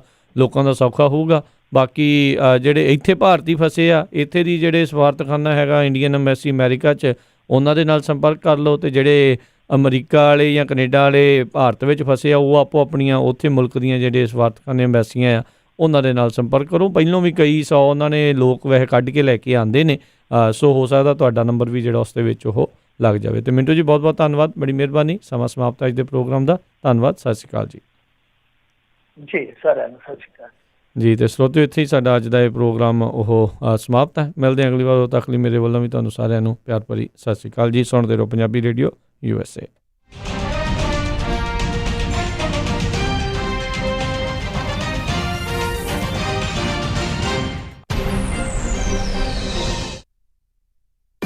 ਤੁਸੀਂ ਸੁਣ ਰਹੇ ਹੋ KOBO Yuba City 1450 AM, KIID Sacramento 1470 AM, KWRU Fresno 1300 AM, KLHC Bakersfield 1350 AM.